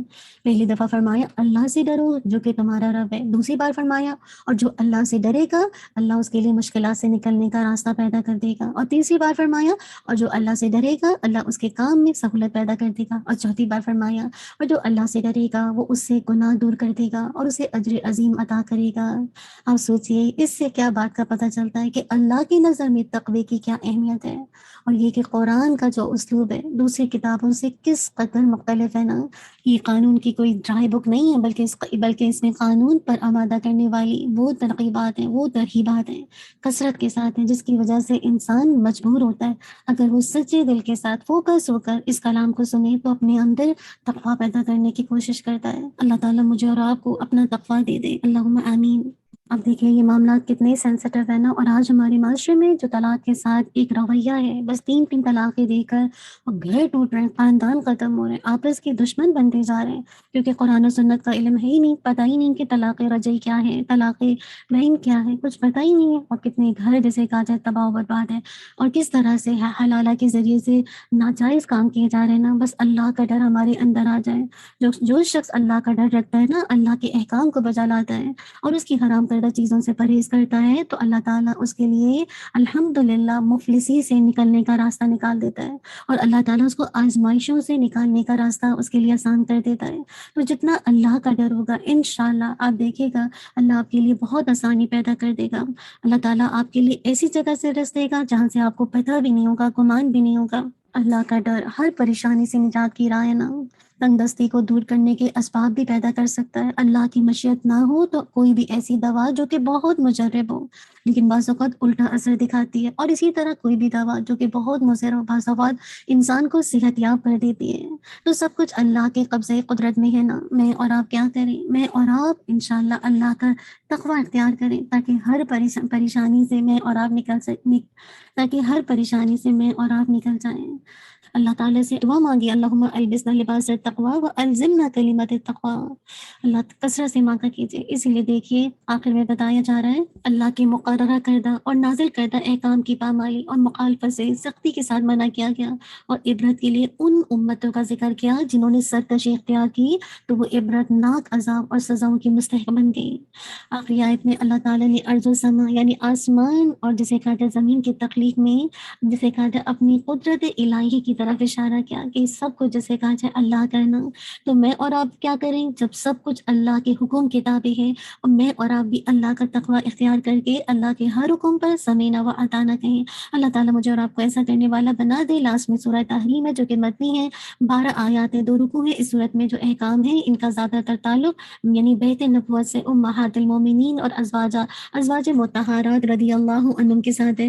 اب دیکھیے اس صورت کی جو پہلی آیت ہے جس میں ایک واقعے کی طرف اشارہ اور اس کا تعلق اللہ کے نبی کی ذات کے ساتھ ہے۔ آپ کو یاد ہے شہد کو آپ نے اپنے اوپر حرام کر لیا تھا نا، چنانچہ بڑی محبت آمیز انداز میں آپ صلی اللہ علیہ وسلم سے فرمایا گیا، اے پیغمبر، جو چیز اللہ نے تمہارے لیے جائز کی ہے تم اس سے کنارہ کشی کیوں کرتے ہو؟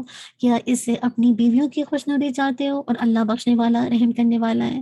جب آپ نے تحریک کا یہ راز اپنی ایک زوجہ محترمہ یعنی حفصہ رضی اللہ عنہا کو بتا دیا تو انہوں نے کیا کیا، عائشہ رضی اللہ عنہا کے ساتھ یہ راز افشا کر دیا، جس سے آپ کو سخت صدمہ ہوا، یہاں تک کہ آپ نے بعض ازواج کو طلاق دینے کا ارادہ فرما لیا۔ لیکن دیکھیے اسے امنی جامہ پہنانے کی نوبت نہیں آئی، اور اللہ نے بھی ان ازواج کو تنبیہ کرتے فرمایا، اگر پیغمبر تم کو طلاق دے دیں تو تعجب نہیں کہ ان کا پروردگار تمہارے بدلے ان کو تم سے بہتر بیویاں دے دے۔ اس کے بعد دیکھیے سورت جو ہے ایمان والوں کو حکم دیتی ہے کہ اپنے آپ کو اور اپنے اہل عیال کو آتش جہنم سے بچاؤ۔ یا ایھا الذین آمنوا قوا انفسکم واہلیکم نارا، کتنا ضروری ہے کہ میں اور آپ کس طرح سے اپنے اور اپنے گھر والوں کو آگ سے بچائیں گے جب میں اور آپ واقعی اس ذمہ داری کو جسے کہا جائے قبول کریں گے۔ کتنی اہم ذمہ داری ہے نا اپنے گھروں کی اصلاح کرنا، اپنے گھروں میں اسلامی تعلیم اور تربیت کا اہتمام کرنا، تاکہ ہم سب جہنم کے ایندھن بننے سے بچائیں۔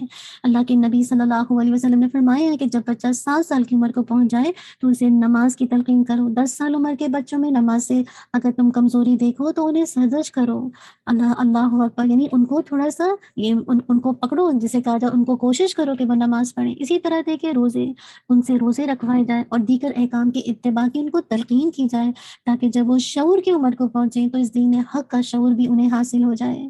اللہ کرے آج میں اور آپ جب الحمدللہ اس ذمہ داری کو لیں گے اور خود اپنی زندگی میں دین کو نافذ کریں گے تو انشاءاللہ آپ دیکھیں گا کہ آپ کا گھر بھی دین کا جسے کہا جائے گہوارہ بن جائے گا۔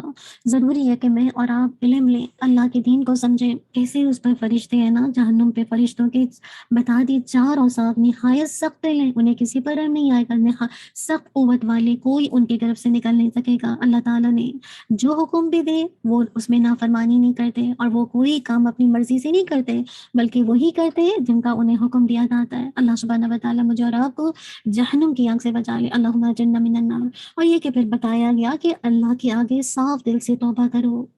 یا ایھا الذین آمنوا توبوا الی اللہ توبۃ نصوحا، ایسی توبہ کہ جو کہ سچی ہو۔ دعا کیا کیجئے، اللہم انا نسألک توبۃ نصوحا قبل الموت۔ اللہ تعالیٰ مجھے اور آپ کو جسے کہا جائے جو کہتے ہیں نا، اللہ مجھے اور آپ کو خالص توبہ کی توفیق دے دے موت سے پہلے۔ اور خالص توبہ یہ ہے کہ گناہ کو اس وقت چھوڑ دے جو ہو چکا اس پر نادم ہو، اور آئندہ کے لیے نہ کرنے کا پختہ عزم ہو، اور گناہ میں کسی کا حق مارا تو اس کی تلافی کرے۔ اللہ کے نبی فرماتے تھے کہ نادم ہونا بھی توبہ کرنا ہے، اور جب آپ توبہ کریں گے تو رسوائی سے بچ جائیں گے نا، جہنم کی آگ سے بچ جائیں گے۔ کیوں؟ کیونکہ اس دن یہی سب سے بڑی رسوائی ہے۔ گناہوں سے توبہ کرنے والے لوگوں کو اللہ فضل و شرف کے بلند مقامات پر پہنچائے گا، اور وہ سب جنتوں میں جائیں گے۔ بس قیامت کے دن اللہ اپنے نبی کو اور ان ایماندار ساتھیوں کو ہرگز شرمندہ نہیں کرے گا، انہیں خدا کی طرف سے نور عطا ہوگا۔ کیسے؟ ربنا اتمم لنا نورنا واغفر لنا انک علی کل شیء قدیر، اے ہمارے رب ہمیں کامل نور عطا فرما اور ہمیں بخش دے، یقیناً تو ہر چیز پر قادر ہے۔ ایسا نور عطا ہوگا جو ان کے آگے آگے دائیں طرف ہوگا، سب اندھیروں میں ہوں گے اور یہ روشنی میں ہوں گے۔ اللہ اکبر۔ منافقوں کو جو روشنی ملی تھی اہم ضرورت کے وقت کیا وہ ان سے چھین لی گئی اور وہ اندھیروں میں بھٹکتے رہ گئے۔ تو ایمان والے دعا کریں گے، خدایا ہمارے ساتھ ایسا نہ ہو، ہماری روشنی تو آخر وقت تک ہمارے ساتھ رہے، ہمارا نور ایمان بجھنے نہ پائے۔ اللہ نہ کرے ہم میں سے کسی کا نور ایمان بجھنے پائے۔ اس لیے خاص کر رمضان کی گھڑیوں میں خوب توبۃ نصوحا کی اللہ تعالیٰ سے توفیق مانگے، سچی توبہ، ارادے کے ساتھ، عزم کے ساتھ، آئندہ نہ کرنے کے ساتھ۔ اللہ تعالیٰ کسی کے حق میں کمی نہیں کرتا۔ جب میں اور آپ گناہ کرتے ہیں تو دراصل میں اور آپ اپنی جان پر ظلم کرتے ہیں، تو اس ظلم سے بچنے کے لیے سچی توبہ ضروری ہے۔ کثرت سے دعا مانگ کر کیجیے، اللہم مغفرتک اوسع من ذنوبی ورحمتک ارجی عندی من عملی، اے اللہ میرے گناہوں کے مقابلے میں تیری مغفرت بہت وسیع ہے اور میرے عمل کے مقابلے میں تیری رحمت کی زیادہ امید ہے۔ اللہ تعالیٰ ہم سب کی مغفرت کر دے اور ہمیں توبۃ نصوحا کی توفیق دے۔ آپ دیکھیے سورت کے آخر میں اللہ تعالیٰ نے 2 مثالیں بیان کر دی۔ اللہ تعالیٰ نے نوح علیہ السلام اور جسے کہا لوط علیہ السلام کی بیوی کی نا کہ انہوں نے کیا کی، خیانت کی تھی۔ یاد رکھیے یہ خیانت جو تھی نہ مال کی خیانت تھی نہ ان کی عصمت کی، کیونکہ حدیث سے واضح ہوتا ہے کہ کسی بھی نبی کی بیوی کبھی بھی بدکاری کی مرتکب نہیں ہوتی نا، بلکہ یہ ایمان اور اس کی تقاضوں کی خیانتیں. نبیوں کی راہ اور تھی، ان کی راہ اور تھی. نوح علیہ السلام کی بیوی کافر تھی اور اپنے خاوند یعنی نوح علیہ السلام کو دیوانہ سمجھتی بھی تھی اور کہتی بھی تھی. اور لوط علیہ السلام کی بیوی اپنے خاوند کی مخالف تھی. جب کوئی مہمان گھر پر آتا تو جا کر اپنی کافر قوم کو ان کی قدر کر دیتی تھی. تو دیکھیے وہ اللہ کے پیغمبر تھے، اللہ کے مقرب ترین بندوں میں سے تھے، لیکن وہ اپنی بیویوں کو اللہ کے عذاب سے نہیں بچا سکے. پھر دوسری مثال دیکھیے، اللہ تعالیٰ نے ایمان والوں کے لیے فرعون کی بیوی کی مثال. کون؟ آسیہ علیہ السلام، جو کیا دعا کرتی ہیں، رب ابن لی عندک بیتا فی الجنہ ونجنی من فرعون وعملہ ونجنی من القوم الظالمین. جس نے دعا کی، اے میرے رب میرے لیے اپنے پاس جنت میں مکان بنا اور مجھے فرعون سے اور اس کے عمل سے بچا اور مجھے ظالم لوگوں سے خلاصی دے، نجات دے. دیکھیے آسیہ علیہ السلام کا ایمان کیسے جسے کہا جائے کس قدر اسٹرانگ ہے، ایمان کے قائم رہی اپنے ایمان پر. فرعون نے اسی میں عافیت سمجھی کہ انہیں مروا ڈالے، تو اس وقت انہوں نے اللہ تعالیٰ سے کتنی خوبصورت دعا کی نا کہ اے اللہ مجھے اپنے پاس بلا لے، جنت میں میرے رہنے کو ایک گھر بنا دے. اور اس کی یہ دعا قبول ہے، اور موت آنے سے پہلے ہی سکرات الموت میں اللہ تعالیٰ نے انہیں جنت میں ان کا محل دکھا دیا. دوسری مثال اگین مریم علیہ السلام کی نا، وہ نہایت پاک دامن تھی. ہم نے اپنے فرشتے جبریل کی معرفت ان میں روح پھونکی. جبریل علیہ السلام کو انسانی صورت میں اللہ تعالیٰ نے حکم دے کر بھیجا کہ وہ اپنے منہ سے ان کے کرتے کے گریبان میں پھونک مار دیں، اور اسی سے وہ حمل رہ گیا اور عیسیٰ علیہ السلام پیدا ہوئے. دیکھیے کہ مریم علیہ السلام اپنی رب کی تقدیر اور شریعت کو سچ ماننے والی تھی، پوری فرما بردار تھی نا. اللہ کے نبی نے زمین پر 4 لکیریں کھینچی اور صحابہ رضی اللہ عنہم سے دریافت کیا، تم جانتے ہو یہ کیا ہے؟ انہوں نے جواب دیا کہ اللہ تعالیٰ اور اس کے رسول ہی کو پورا علم ہے. آپ نے فرمایا سنو، تمام جنتی عورتوں میں سے افضل خدیجہ رضی اللہ عنہا بنت خویلد، فاطمہ بنت محمد، مریم بنت عمران اور آسیہ بنت مزاحم ہے جو کہ فرعون کی بیوی تھی. اور آپ صلی اللہ علیہ وسلم نے یہ بھی فرمایا، مردوں میں تو بہت سے کامل لوگ گزرے مگر عورتوں میں مریم بنت عمران، آسیہ فرعون کی بیوی کے سوا کوئی کامل نہیں. اور عائشہ رضی اللہ عنہا کی فضیلت دوسری عورتوں پر ایسی ہے جیسے سرید کی فضیلت دوسرے کھانوں پر. تو ان دونوں مثالوں سے یہ بات ظاہر ہو گئی کہ اگر انسان خود مومن اور صالح نہ ہو تو اسے کسی مومن کی بھی قرابت یعنی جو قرابت داری ہے اور جو یہ جو حسب نسب ہے کچھ بھی فائدہ نہیں دے سکتا. اصل بات ہے کہ انسان خود نیک ہو، خود مومن ہو. اللہ تعالیٰ مجھے اور آپ کو صالحین کی کیٹیگری میں شامل کر دے، نیک بنا دے. اللہم آمین. جزاک اللہ خیرا کثیرا، بارک اللہ فیک. ربنا تقبل منا انک انت السمیع العلیم وتب علینا انک انت التواب الرحیم. سبحانک اللہم وبحمدک اشہد ان لا الہ الا انت استغفرک واتوب الیک. سبحان ربک رب العزۃ عما یصفون والسلام علی المرسلین والحمد للہ رب العالمین. جزاک اللہ خیرا کثیرا، بارک اللہ فیک. السلام علیکم ورحمۃ اللہ وبرکاتہ. آپ سب اپنے لیے دعا کر لیں.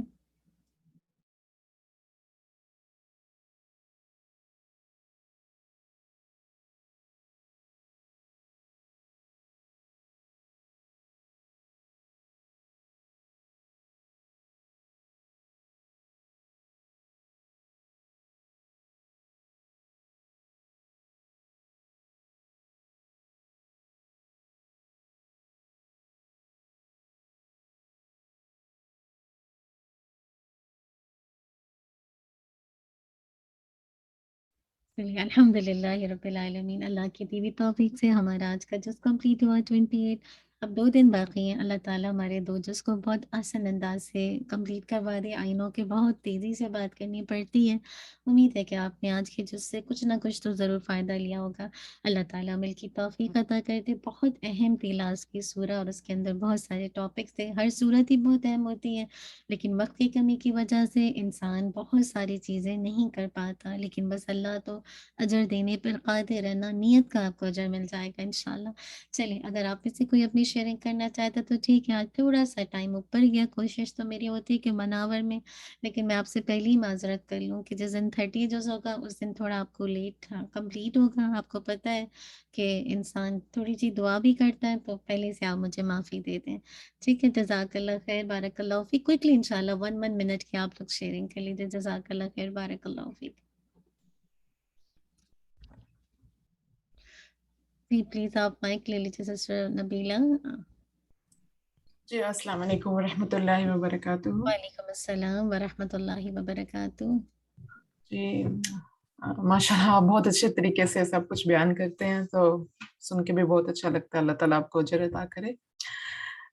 میں نے سورہ منافقون میں سے اپنے لیے پوائنٹ پک کیا ہے کہ ہمیں اس بات کا چیک رکھنا چاہیے کہ ہمارا ظاہر و باطن میں تضاد نہیں ہو، اور ہم چھوٹی چھوٹی باتوں پہ جھوٹ نہیں بولیں، چھوٹی چھوٹی بات پہ دھوکہ نہ کریں، کیونکہ ڈیلی کے بیسس پہ کئی دفعہ ایسے ہوتا ہے کہ ہمارے عام زندگی کے معمولات میں بھی چھوٹی چھوٹی بات پہ ہی ہم مطلب رد و بدل کر دیتے ہیں، جھوٹ بول دیتے ہیں یا دھوکہ دے دیتے ہیں، تو اس سے ہمیں پرہیز کرنا چاہیے۔ اس کے سلسلے میں نے ایک مطلب کہیں پڑھا، لیکن مجھے یاد نہیں ہے، کہ حضرت عمر نے اپنے وفات سے پہلے کسی صحابی سے پوچھا تھا کہ مجھے بتاؤ کہیں میں منافقوں کی مطلب لسٹ میں تو نہیں ہوں، کیونکہ حضور صلی اللہ علیہ وسلم نے کسی صحابی کو بتایا تھا، تو مجھے یہ ڈیٹیل سے پتہ نہیں، لیکن میرے ذہن میں یہ بات آ رہی تھی کہ ایک صحابی جون سے تھے جو حضور صلی اللہ علیہ وسلم کی زندگی میں تھے اور اتنے ان کے قریب تھے اور بیسٹ تھے، خلیفہ تھے، تو وہ اپنے لیے اتنا مطلب ڈرتے تھے کہیں میں منافق تو نہیں ہوں۔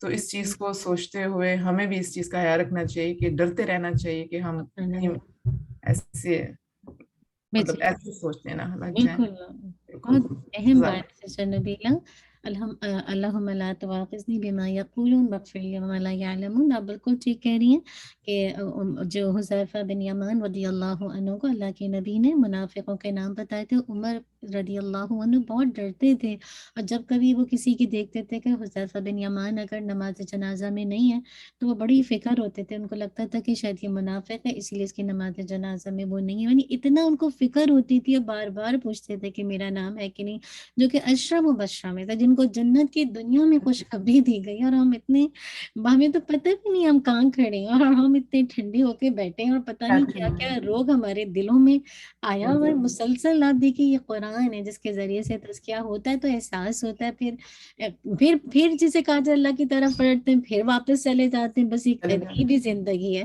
اللہ تعالیٰ معاف کر دے۔ بارک اللہ سسٹر نبیلہ۔ سسٹر فہمیدہ کو ایک منٹ لے لیتے ہیں انشاءاللہ۔ جی سسٹر فہمیدہ انشاءاللہ آپ کی آواز نہیں آ رہی، آپ کا مائک کھلا ہوا ہے لیکن آواز نہیں آ رہی۔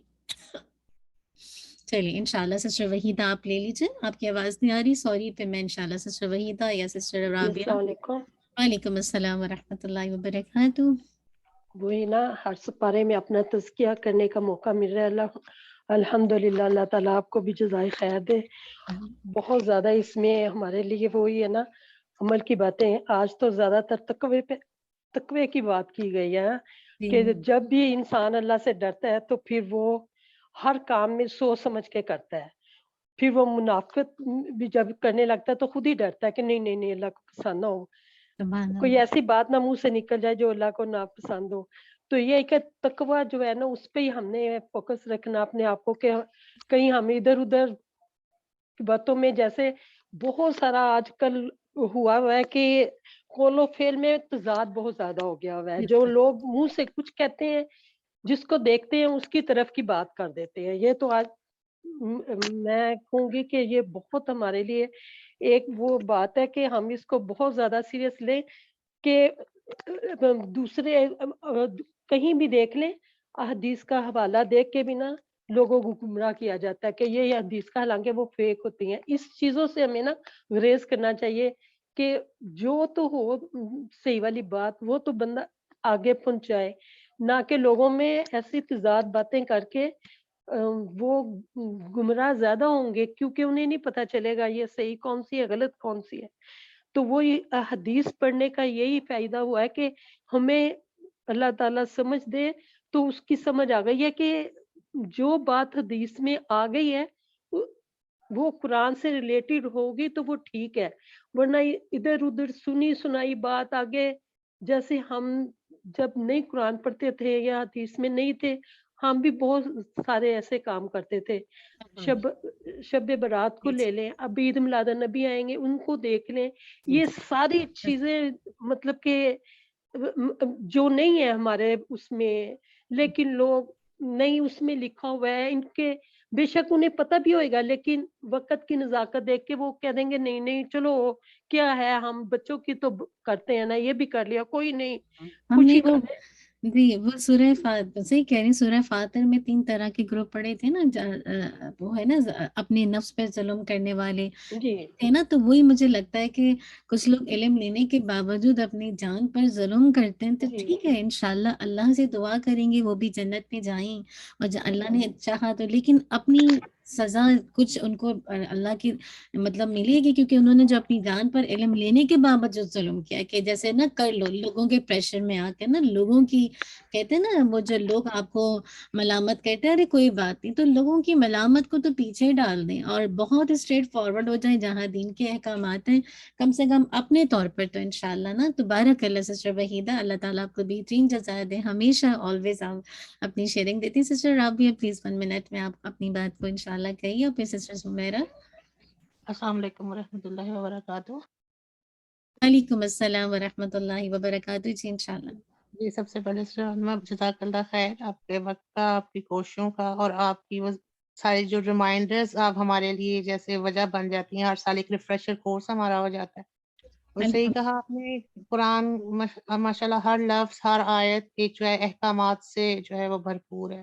بس یہی دعا رہتی ہے کہ اللہ تعالیٰ ان احکامات کو سمجھنے والا، ان پہ عمل کرنے والا بنائے، اور ہمیں یہ ریمائنڈرز جو ہیں، اب ہمیں شاید انہیں کی ضرورت ہوتی ہے، پتہ ہوتا بھی ہے کچھ کا نہیں بھی، لیکن ریمائنڈر سے وہ چیز ریفریش بھی ہو جاتی ہے، بہت کچھ اور پتہ چل جاتا ہے۔ تو بس یہی دعا ہے کہ یہ ریمائنڈرز ہمیں ملتے رہیں، اور ہم ان احکامات کو سمجھ کر اس پہ عمل کرنا ہے، کہ ہمیں اللہ تعالیٰ توفیق دے، اور آپ کو ان تمام سلسلے میں جزائے خیر عطا فرمائے۔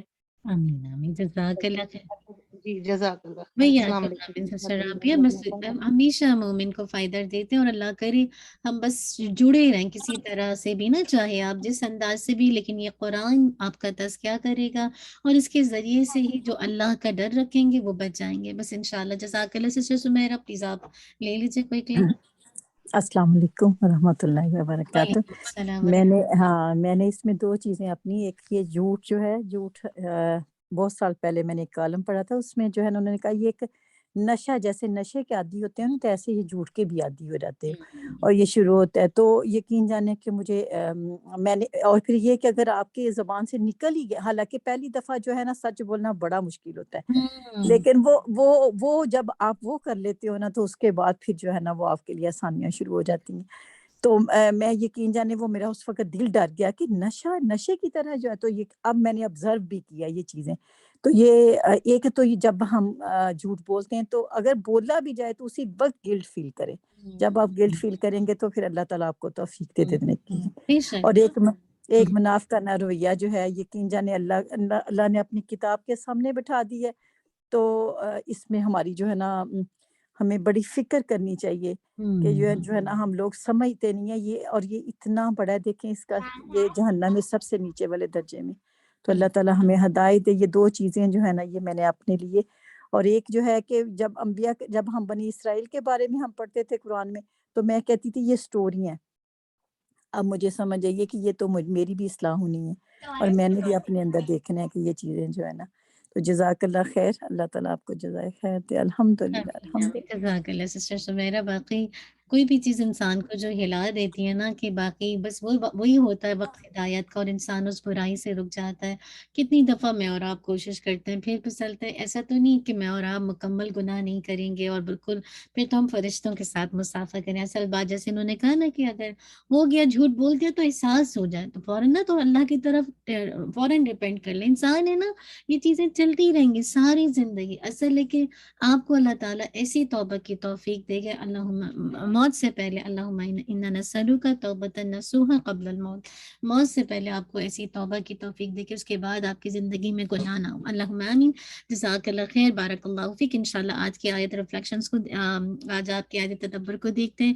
یا ایھا الذین آمنوا اتقوا اللہ ولتنظر نفس ما قدمت لغد واتقوا اللہ ان اللہ خبیر بما تعملون۔ اے لوگوں جو ایمان لائے، اللہ تعالیٰ سے ڈر جاؤ، ہر شخص کو دیکھنا چاہیے کہ اس نے کل کے لیے کیا آگے بھیجا ہے، اور اللہ سے ڈرو، اللہ یقیناً اس سے پوری طرح باخبر ہے جو تم عمل کرتے ہو۔ تو آج اپنے سارا دن دیکھنا ہے، جو دن گزر چکے ہیں رمضان کے، کیا کیا چھوڑ چکی ہوں، اب کیا باقی ہیں، اس میں کیا کر رہی ہوں۔ اور آئی نو کہ میں تو اپنے بارے میں ہر وقت یہ کہتی ہوں، شرمندگی، بے بندگی، آنیسٹلی ایسا لگتا ہے کہ کچھ بھی نہیں کیا اور مہمان آ رہا ہے اور مہمان جا رہا ہے۔